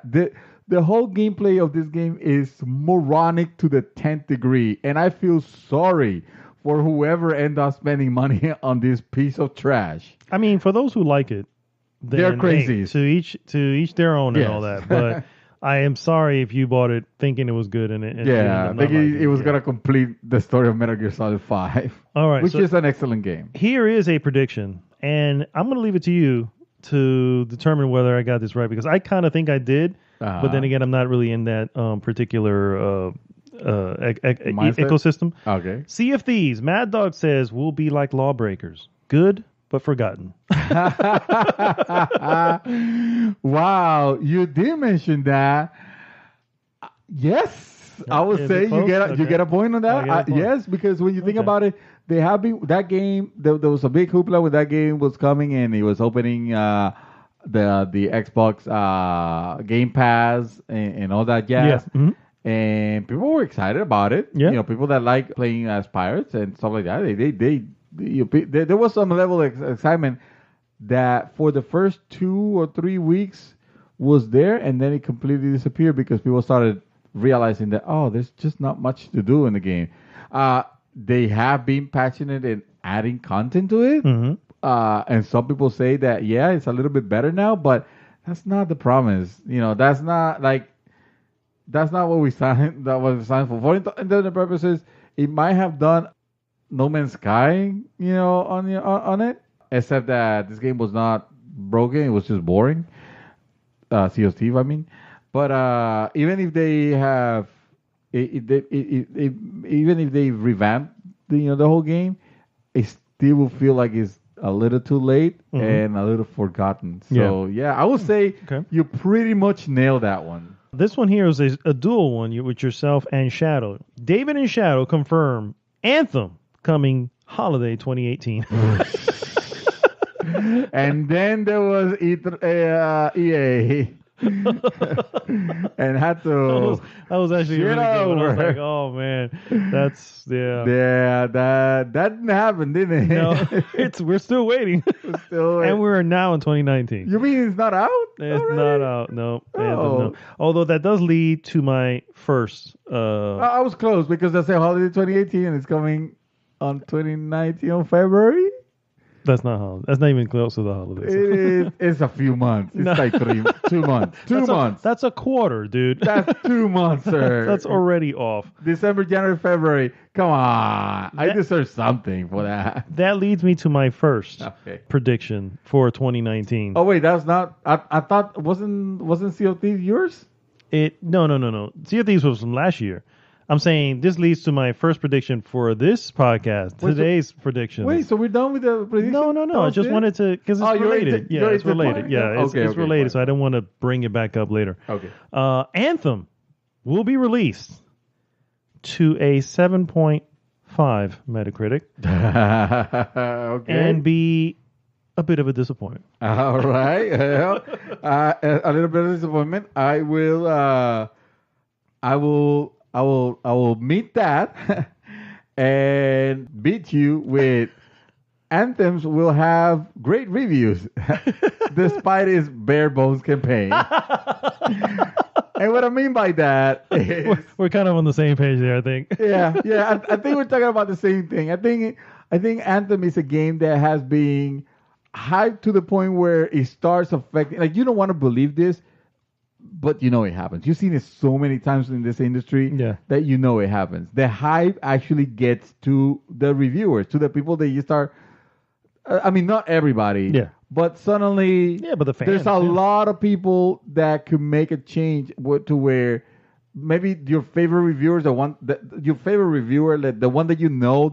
will stand on his ground and will tell it like he sees it, might give it a 7, but for the most part, everybody else will be like enamored, like, this is amazing. This is a 9, this is a 10, and not really taking into consideration that, hey, maybe this game is riddled with loot boxes and crap, and hey, there's not really a lot going on. Maybe there's not a lot to the end game. Did you play the game to the end?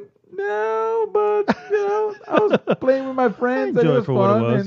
Yeah. I feel like that's gonna be the case. That's why I say yes. The campaign's gonna be a little bare bone. There might not be a lot to do.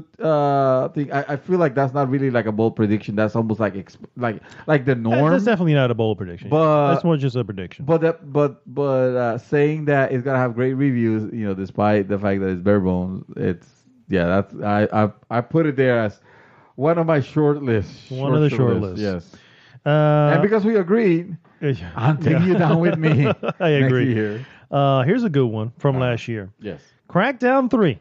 Crackdown 3. According to David, coming 100% in 2018. If it doesn't come out on Xbox in 2018, Xbox is done. Close shop. Yep. Yep. And you know what? I deserve something for it because right now Xbox is fucking done. Close shop. This game missed. I don't think it's that done. But no, it doesn't. But you see them, they're already like shifting the narrative on Xbox. They're like, yeah, and we have some projects coming along, for the future, and it's like, okay, looking so towards the what future, about yeah. Xbox One? So you need to tell me Xbox One is done already? It's like, Yeah. you see a lot of the movement with the publishers that they have purchased, but you can be sure none of those games are coming to this platform. That's all. That's all next gen, and that's why I say, yeah, this was the year. This was the year that Xbox had almost nothing. It had Sea of Thieves and they fumbled it. They had Crackdown 3. I thought it was gonna be it could have been the savior for the holidays for that console, and he missed it. So Forza Horizon was the only thing. No, man. Yeah. This was definitely not a great year for Xbox. But So yeah. here's a good one for all three. You, me, and Shadow said Metro Exodus. We all say we'll miss 2018.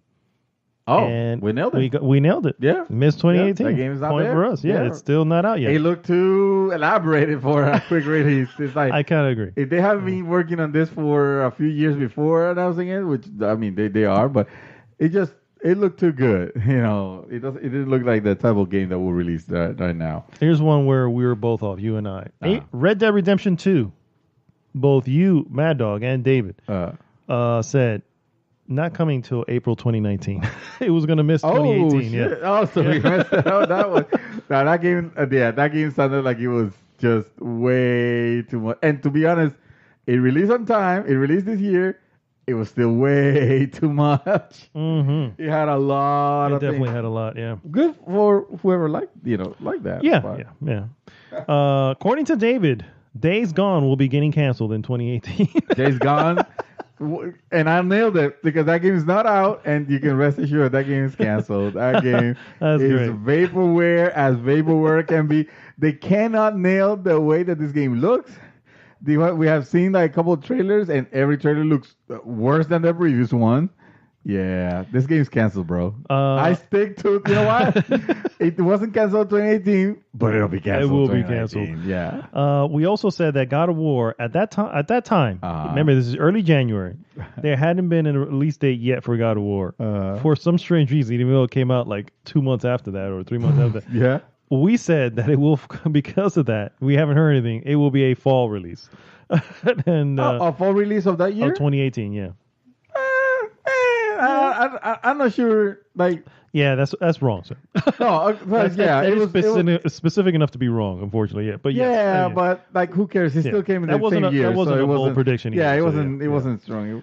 We all did agree that Shenmue 3 will be missing 2018. That's and not a prediction. Not only that, I still say it's not going to be on 2019. That's just me. You talk about Star Citizen, right? That's never coming out. That's nothing. That's a tech demo. That's that just a tech keeps getting demo that bigger. they keep making money on. And finally, we did say State of Decay 2 will also miss 2018. That actually got released. Holy shit, that got 2018. released, Yeah. and some people like it, but I don't think it is definitely not the game that sold console. I'll tell you that. That is for sure. This was one of my main predictions Of 2018? of 2018. Yeah. Okay. Kingdom Hearts 3 will be released in 2018, and it will not live up to the hype. No! Wow, what a hater! And You hear unfortunately, people. it missed out on all 2018. It missed out 2018. Yeah. However, I stand by the That is not gonna be live up there. to the hype. Yes, That game Yeah. is gonna be adored by its fans. definitely, Yeah. absolutely, by its absolutely. fans. And to be fair, it looks really good. It looks like good. visually, it looks freaking amazing. I'm not gonna lie to Yeah, you. but Yeah. I think I'm done with JRPGs. The David prediction: 2018 will see a Switch price drop. Have you known that the Switch has been lowered by about $20 at different locations? You can definitely find it. So thank you. I nailed that. I get a point. Sure, I'll give it to you. Might not be official, but it is pretty official to me. I said, along with that it will keep the $299 price, but we'll have a bundle that will include the Pro Pad. Oh, the Pro Pad? Yes. That was I don't think they have that a was bundle. not bad. Is there? Hold on, I need to find that out. Is there a? Let's see. Amazon will tell me. Amazon knows more than anything else. Yeah. Let's see. Amazon is the internet's Netflix. Nintendo Switch Bundle? Well, I would say Pro Controller Bundle? Oh, yeah. controller bundle. Oh, there it is. Let's see release date. Service it. No bundle. No, no. I mean, bundle. if you want the bundle with the Pro controller and with Super Smash Brothers, you could get it for $539. Ooh, that's definitely off of what I was saying. $599. That's a deal from $599 US dollars. Oh my god! I think that's a third-party seller. To be fair, I don't think that's Nintendo. David says. What did I say? Smash Brothers will come in 2018. Yes. And Shadow says no. What? She said Shadow? no. Yeah, she said it will miss 2018. No, it was December 7th. I'm playing it right now, and it doesn't disappoint. So, there you go. Yeah. I nailed that one. All right, good. You had mentioned Wario World Switch. Wario World Switch. What the hell was I thinking? I don't know. Wario World? Yeah, Wario World. Why do I care about Wario? I don't know. We were talking about Nintendo at that point in the thing. Wario World. And I was like, yeah, that one. I also mentioned Animal. Does Mario Party count? Yeah, I don't know. I did. Game. I think you know what? I didn't put a name here, but this sounds like me. I said no Pokemon will come to 2018, and Pokemon still came. The Pokemon. There's a movie now. Still made it. Yeah. Animal Crossing coming to Switch 2018. It didn't, unfortunately. Oh, that was a Animal Crossing thing on Switch. An Animal Crossing game on Switch? I think so. I remember the Animal Crossing on my phone. Yeah, probably. Yeah, that's probably what I'm thinking too. You guys correct us if we're wrong. Yeah, let us know. I'm too lazy to and the last look one for it right now. From last year. From who? From you. PSVR is dead. Yes. In 2018. Awesome. Nailed it. Thank you. So I beg to differ there. And that was what? What are you talking about? Who is buying it? It is honestly, if you look, they're past 3 million in sales. Games. That's what games are being released all the time. It is quietly Should I give you the figures of Kinect when Kinect came out? How many they sold out? It's still alive in 2018, sir. If it dies in 2019, that's a whole different story. But 2018 was one of its better years. So for the purposes, meaning as in the company pulling the plug. Essentially, yes. Okay, I didn't think of it that way. I was thinking it more like, yeah, nothing else is gonna come out. And in all fairness, it still did, yeah. Yeah, they still did. There was some game that some might say that there were more games released this year for it that made it a viable alternative. Yeah, that you could buy. Now I still stand by the fact that yes, but it took a massive price drop to get people interest towards the end of the year. And sure. I still don't see that. Like shaking VR in general. I don't think that's. I think that was the gimmick. That was the Move controller of its era. This is the VR. I don't think the next consoles are going to concentrate on that because I still think the return has not been. I guarantee you that it will still be. See, I still think that I don't know about Vive and I don't know about Oculus. However, they're still making a new version of Vive is coming. A new version of Oculus is coming, and I'm sure PlayStation already has a PlayStation. Where's the market though? Who's buying this? The thing is that it's not. It is a niche market, but it's viable enough to keep going. Okay. And as I've said before, I think that VR is not. In order for it to survive, it cannot survive on just games. It has to have other stuff. Yeah. And which it doesn't right now. Which it's starting to. There are certain movies that can be watched on there. There's certain events that can be seen on in VR. Porn? You can watch porn in it? Well, obviously, I'm talking about other kind of events. Yes. That obviously, and let me tell you, to be fair, porn keeps everything going. Yeah, exactly. But Rule 34. Yeah. Well, realistically, I still think it's not. No, is it ever going to be as big as a PlayStation 4 or an Xbox One? No. But as long as the ones who are making it know this and they're not putting, crazy Square Enix expectations on it, then they're going to be fine. Because right now, we know, right? You and I know that companies don't announce numbers unless they're proud of them. Because if they're not proud of them, you have Xbox One, which we have no idea how much they've sold because they don't say anymore. you know, they stopped saying it 3 years now. Yeah. However, PlayStation 4 is out there going, hey, we're almost at 90 million. Give us another year. We're at 100 million, or whatever the case may be. Well, PlayStation's also out there talking about the PlayStation VR. They've crossed, like I said, the line on 3 million units. Now, is that a lot of units compared to the PlayStation 4? No. But if they already knew, and I think, and let's be fair, when you compare to what is their market console and what is their other console VR? Oh yeah, that's right. There isn't one. There isn't one. So without any competition, and I don't feel that it's moving, enough. Yeah, that sounds like a big number, but compared to the amount to the customer base. We're talking about what, 3% then, or 2%, or something. 1 in every 25 PlayStation 4s has a VR unit. So what is that percent? 'Cause I don't know how to do math. It's not a big percent. Yeah, if you're telling me they're about to hit 100,000. No, well, PlayStation 4, then that's the user base. To me, and if you tell me of that. 3 million is the amount that they have sold. To me, that's 3%. Over 3 million. It's still a relatively small number. They're still, even though they have been games, this is not their major thing. I think the last E3, they didn't even talk about the. Yes, they did. They did. What? Yeah, they did. PlayStation VR. Oh, there was titles out there for it. Nothing memorable. Yeah. Well, that's because they're PlayStation VR. As soon as I see VR, I'm like, oh, never mind. I turn it off. Because I don't have a VR unit. Now, but you have people who are still on the fence. You know what I mean? You have people who obviously have What would it take to get you one? Honestly, dude, I would get a Switch first. The truth is, if I had the money for it, I'd get a Switch first. Yeah. I feel like a lot of people are making that choice. Yeah, exactly. And I played PlayStation VR when we went to the thing, and it was cool and all, but I got little motion sickness, I guess, motion sickness from it. So I'm like, am I gonna? And I understand that with time, obviously those type of things go away. Yeah.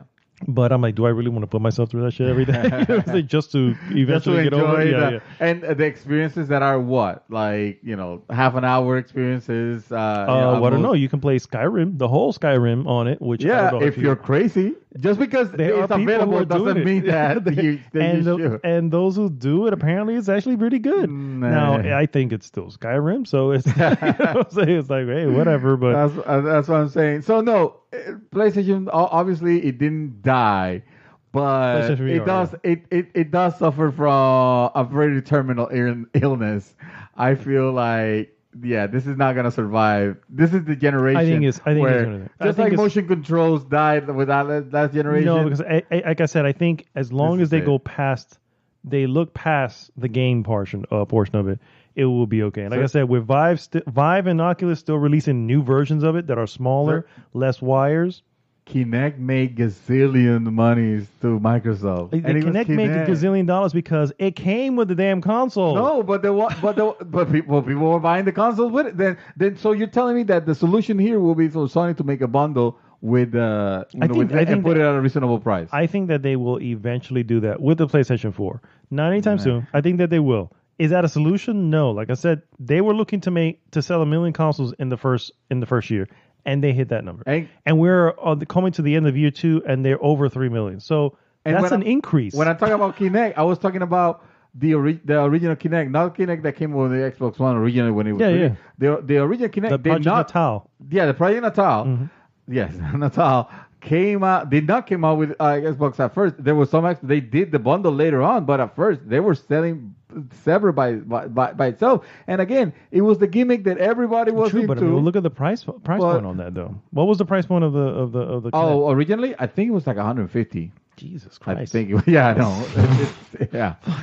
When and it still sold a gajillion, and it's still like I don't have the figure, but that's the famous thing. It sold very well apparently for a technology that was a complete failure. Yeah, well, I was gonna say, that's the difference, right? This is not a failure. It just takes getting used to. No, you know what I mean. I think this is a slower paced failure. No, I don't think VR is the future. Okay, so I didn't have this written here, but I'm gonna throw it in there just because. That's what we're talking about. This is the 2019 is the year will be the biggest year for PlayStation VR. Please put it there because I want to see this at the end. And actually, now to be realistic, It's only at 3 million. So if they get to like 6 million in this year, that's a better year than everything before it. Okay, so right, yeah. I'm putting that out there, and I I'm guess sticking by it. To me, if it survives, that's a successful year. if Sony doesn't pull the plug on it, that's a successful year for me. And I'm not saying it'll happen. It doesn't. It doesn't tend to happen like that. But I honestly believe that PlayStation 5 or whatever they end up calling it. Yeah, that's not gonna. You want VR on that? You're gonna use the same VR that you use here because we're not gonna create VR. Just like we didn't create exclusive moves for the PlayStation 4. So that's my stand. No, I think they'll do it. Yeah, you think they're gonna bring VR for the PlayStation 5? 2? Yes, absolutely. You believe? I think that All I think that it will be compatible with PlayStation. PlayStation VR will be compatible with PlayStation 5. I'm sure that it will, but that does not mean that they're not going to. This is Sony, bro. Hey, this is Sony. Sony wants to sell you the boutique item. They're selling you a piece of shit $100 PlayStation Classic, okay?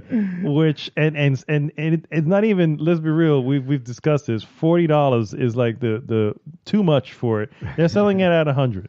So yes, I can see them doing it. Gimmicks kill Xbox. The gimmicks and the TV.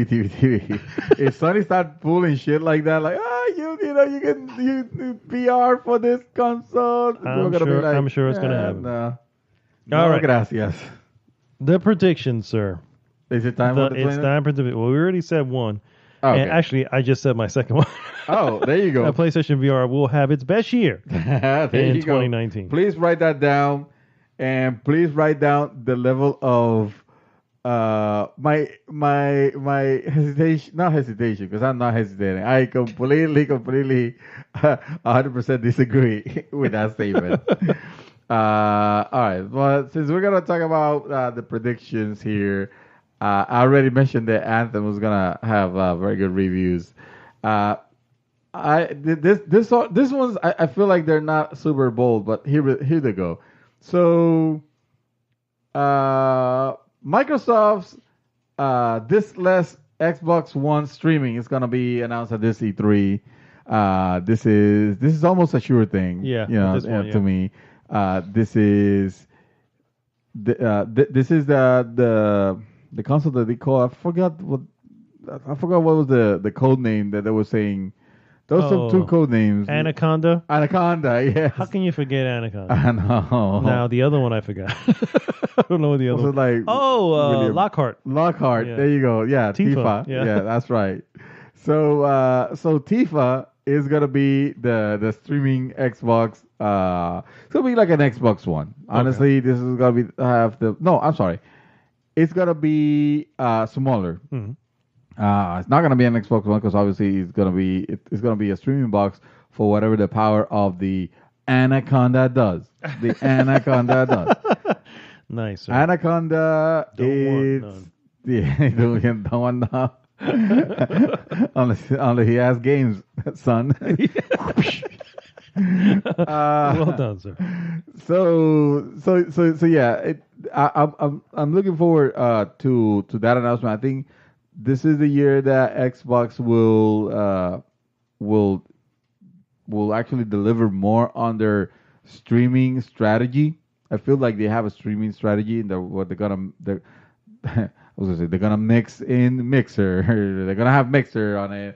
They're gonna have, in other words, you streaming yourself to the platform, and it's going to allow you still to get your games the typical way, because you still have to satisfy your Walmarts and your GameStop and your Best Buys of the world.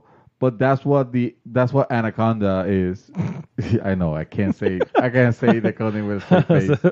That's what Anaconda. That's what Anaconda is. That's what Anaconda don't want. Don't want. Unless you got one. Tifa or Lockhart is gonna be the $100. See, ideally it's gonna be the $100 streaming device. But honestly, knowing them. $199. I know. I'm with you. It is $199. You know what? Let's put in writing. $199 for Tifa, and $499 for they don't learn their lesson. I want to say $399. Honestly, my heart wants to say $399. But it's fucking Microsoft, bro. They think that they will have. Microsoft and its Anaconda. Just saying. They're now doing very well. You know what? Got a swinging dick.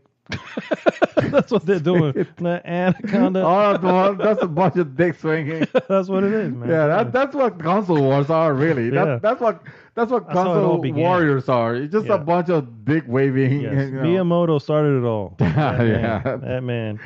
The biggest dick waver of them all. Oh no, wait a minute. That's Reggie. That is, yeah. Reggie is the That biggest is, dick waver. Oh, Oh, that's crazy. all All right, my next one is, and I realize that I'm in jeopardy of like literally there could be an announcement over the weekend that will literally ruin this for me. Oh, then by all means put it. No Cyberpunk news for the entire year. Oh my Jesus! Why? Why are you doing this? Not one piece of news because they're just still working on it. There's nothing to talk about. They just released something, or there was something mentioned. Oh, I saw someone post something about Cyberpunk. I don't remember what it was, but yeah, I find that highly unlikely, especially Sir, with an do not E3 mess- coming. Do not mess with my bold statements here, sir. I stick by that. Oh my God! Mostly because I already wrote it down. I can't do anything about that. All right, well, let's keep it on Cyberpunk then. All right. Cyberpunk and Microsoft, they do a marketing thing where it's gonna be the lead platform. I can see that. They're the ones who presented the Cyberpunk the reveal. Oh, that's yeah, where yeah. it's coming from. Oh, then that doesn't sound as fun of but forget. I'm still putting it because Stick it. it means they're giving news about Cyberpunk. Sure, yeah, and it screws me and over. it screws you. So there you go. Fair enough. Marketing Fair and enough. exclusive and time exclusives and shit. I don't know. I don't see it on Probably the heart. time exclusive, I don't yeah. see it on the hearts of GOG or no City Project Red. Sorry. Microsoft blows everyone away in E3 best conference since they revealed the Xbox 360. Because Sony's not there. Is that your joke? I know where you're coming from. I know where you're coming from. There's sir. no joke I there. do not appreciate I'm just saying, your fanboyism for Sony. Let's be real. Where you're, oh yeah, they're gonna have their best E3 ever. Yes, Now that and then- Sony's not there. No. I'm saying in comparison to all the rest of them, this is I their don't know. best one They yet. have some really good ones. I don't know what they could have here. All right, there you go. That's my prediction. They can have a good. Okay, all right, all right. I didn't say that they win E3. Obviously, they're the only ones there. So, but no, I'm saying that they have their best E3. They blow everyone away. Ever. All right. Best E3 ever. Best E3 ever. Yes. Sir, I think it's time. Mhm. The Assassin's Creed series has given us two surprises. You know, they have Assassin's Creed Origins, which was a good game. It was very well received, and I believe the character the character of that game and not Odyssey is making an appearance in some other game. I want to say. For some reason, I want to say Monster Hunter because Monster Hunter is doing everything. It's Monster Hunter World, yeah. It is. Yeah, Assassin's Creed. Oh, if I'm not mistaken, yeah. I think yeah. There you go. Okay, so it's almost like there has been a renaissance of Assassin's Creed lately, and I feel like Ubisoft is hopefully not gonna Ubisoft it, and they're gonna keep the ball rolling. I mean, Odyssey was a great game, but it was marred with but you need to spend $10 more to fix it. To play the real game. Yeah. So that's the part. That's the reason why and I realize I probably catch a lot of crap for my disappointment of the year. Because there were some other games that were more disappointing, than that. But like, I sort of expected. That's your disappointment. I didn't Yeah. expect this Yeah. one to be those disappointing. But still, it's a good game. So they're gonna keep the ball running. They're gonna announce the next Assassin's Creed, and this is the one. This is the one that you've been waiting for. Actually, you know where it's gonna take place, right? Japan. Of course. Yeah. Yes. But they Feudal announced. Japan, Uh-huh. Assassin's Creed, Honor, or whatever the hell they decide to call it. I just say that because I was trying to think of something, some Japanese word, but I couldn't think of anything that will make sense. But yes, this is the one where our assassin is gonna be like it'll be really cool if it was a ninja rather than a samurai. But still, it's all right. Whatever. It'll still be awesome. I can't wait. This is the one. This is the one in Japan. So I just want to make sure it just has to be announced this year, and that's fine, or it has to come out this year. No, I'm saying No. I'm saying announced. I'm not. Okay. I'm not logging in a. Thank God, because Yeah. No. Assassin's Creed is skipping this year, so I was Yeah. wondering. No. So I was announcement, not. I was not putting it. All right. You know what's not going to skip this year? You know what's going to come out this year? Oh, Crackdown 3. Final Fantasy VII Remake. Oh my God. It's happening. Oh my God. You just destined to lose. Yeah. You are. Everyone rejoice. That, It's happening. that was the in biggest 2019. seppuku that I have seen you committing, sir. Sir, there's no. Why are you doing this? Sir, is everything okay at home? Am I a Is believer? everything- Okay, I am It's a Square believer Enix. in Final Fantasy. sir. I believe in Meteor. I believe in you the can white fly- materia. I believe in Cloud. I believe in Barrett. What do you have against black mages? I even believe in Yuffie. damn You know it. what? Just because I know just because I'm a black mage I doesn't believe that- mean that I know Meteo. Midgar can rise from the ashes of, I don't know, Shinra's The live destruction. stream Yes, or whatever exactly. they call It's it. happening this year. I'm not picking a date. I'm just going to freaking say before December 31st of 2019, it will have happened. Let me fix that prediction for you. No. You will see a leaked screenshot from someone. It's gonna appear probably on Reset Era or NeoGAF. But Who that's uses all you NeoGAF anymore. I know. That's all you can expect. That's as much as you can Is that your expect. prediction? No.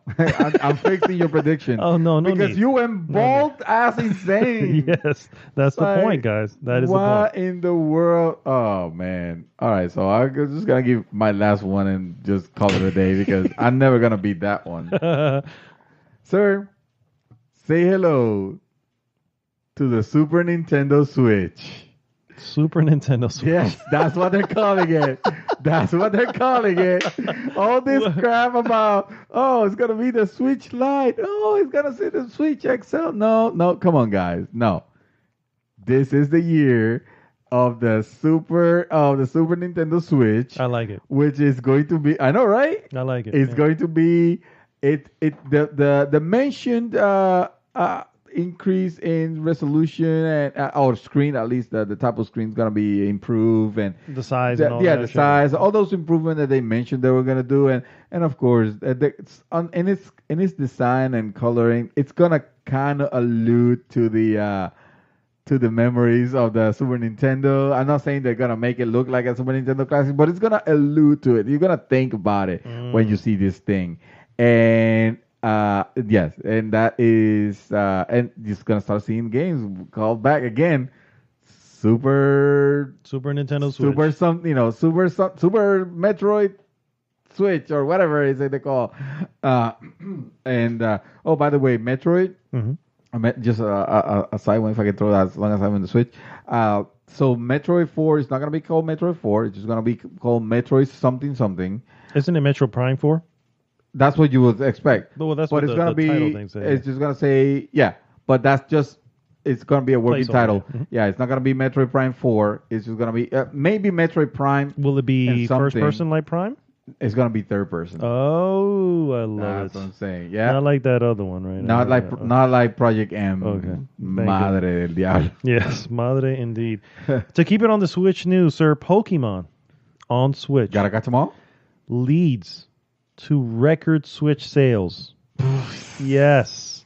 I mean, I'm not The laughing because most it's not true. sales I'm not laughing because it's not ever true. for Switch, day one, because of Pokemon. I'm not. I tell you what the flaw is. I like It's what happening, your. sir. I like what your It's heart gonna is. happen. I like what your heart is. It's gonna happen. I like it. Here's where it's flawed. The Switch has sold a bajillion already. It has not. I don't think it has. It has. Hasn't it reached? first off, It hasn't even reached 20 million yet. I think it has reached a lot. Sir, can you fact check those things? What I tell you, why your reasoning is well hearted but flawed.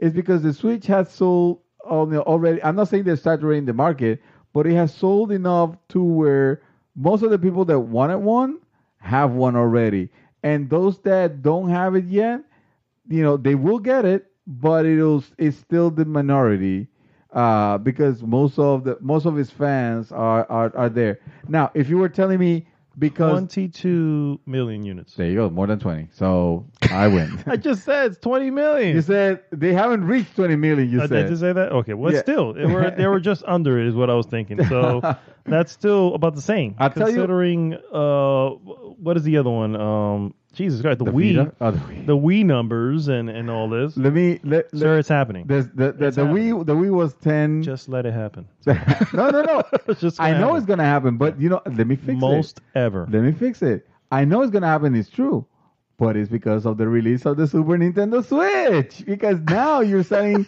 another Switch to Switch owners. Thank you. There you go. I just fixed it. All right. If Yeah. you say, either way, Switch is Switch. Switch That's why is I Switch. put here Switch, considering there Switch is Switch, and considering there with is the no new Super Switch- Nintendo Switch yet. with Nintendo switches to the new Switch, you're gonna switch to it. I will definitely, Switch to it. turn to All it. right.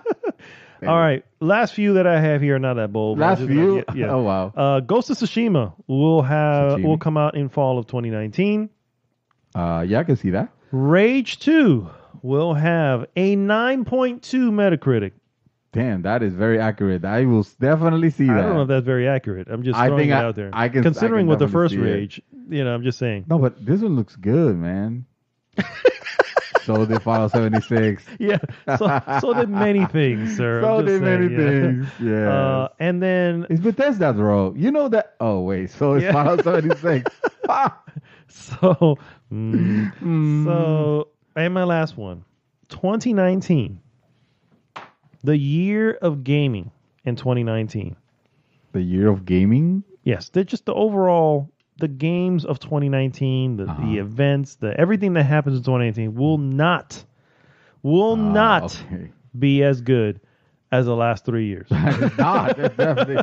Dude, that is a 2016, given. 2017, and let me tell you, I think 2018 may be one of the best years in gaming. Yeah, I think if you really I sit down think and look at it. that was the one. Yeah, that was the one. 2017 was really good too. 2016 yeah. was shit. You're right. The last Yeah. 3 years have been fantastic. Yeah, this is the year This where. is going to be like... This is the calming for the storm because Yeah, 2020 exactly. is when the new consoles exactly. are expected. 2020 new consoles, end of the world. I mean, it's all bundled together. Exactly, it's all bundled together. The PlayStation 5 end of the world bundle. That's coming. The apocalypse. Holiday they call it. 2020. Yes. Unless the world ends. before that. I will throw in a bonus one there. Okay. All right. Final 76 done. Done how? Done. You gotta- Canceled. It's canceled. No. Well, I'll tell you what they do. They will no longer support it. I haven't decided. Okay. I'll let you choose. This is the Netflix. This is the Bandersnatch. Okay. The Netflix thing where you pick the outcome. Okay. Of my prediction. They can either apologize for the way that it got released and do a Final Fantasy 14 revamp, and this revamp ends up being a lot better. Certainly not perfect because it's still Bethesda and they're still going to use the same old engine, but it's certainly a massive improvement, a la No Man's Sky. Okay. Yeah, that level. Or B, scratch the whole thing all together. They give it it's gonna be supported until the end of the year or whatever. Even if they say until 2020 a day, but they announced the end of life for the game, and no more supporting of it. So I didn't make it as a prediction. I just felt that Bethesda, their history, that they're just gonna not pull the plug, but they're just gonna eventually go, we screwed this up. That was what I mentioned shortly. I think we had the Fallout 76 talk or something like that. So that was what I said. So I would give you the other one, that they will support it and they'll do the Final Fantasy 14. Oh wow. Okay. Wow. All right. All right. I guess I'll gotta stick with that one then. Even though I'm on the other side of it, so I kind of want. I was thinking that it was gonna be more the. Yeah, they're just gonna close out. Fallout 76. But I'm the making- experiment that failed. I'm making your decision. Yeah, because you're making a decision This is because this is GG's Bandersnatch. yes. So- you picked one of the endings. Yes. You know, probably the worst And one. I failed, unfortunately. All right, guys. Thank you so much for tuning in. Brings us to the end of an awesome episode 141, the real 141. Thanks so much for tuning in. Again, please go to goodgame.tech. Join the conversation there. Like, subscribe, share the podcast. Go to Good Game Gamer Group on Twitch. Oh yeah, that. And also, make sure you visit Nivel Escondido. Our gentlemen's over at Nivel Escondido. Awesome work. They had the Golden Bacalao Awards, which were hilarious. That was hilarious. Yes. Probably my favorite award show so far. Seriously. I agree. Well done, guys. And this is Mad Dog signing off for this week. Mr. Santos.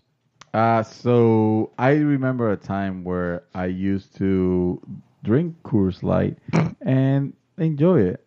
And now that my mind has been open to craft beers, this shit tastes like cold piss. Yes. Welcome to my world, I man. hate it. Yes. This thing is horrible. I will never forget where my sister-in-law, Annie, she was like, I'm just going to pick up a bunch of Coors Light, because we're going to her house, and I'm going, well, okay, fine. I'll just pick up my own beer then. 'Cause I'm not fucking drinking. I'll bring like, some beer. She's like, what are you talking about? And at this point, she had already been coming to my house now for a while, drinking a bunch of craft beer. And she got the Coors Light. She hadn't had one in a while. She didn't realize it. Opened up. She's like, what is wrong with this? I was like, welcome to my world. This is fake beer. This is bad. This is shit's piss terrible. water. Piss water is what it is. Definitely. All right, guys. We'll see you next week. GG!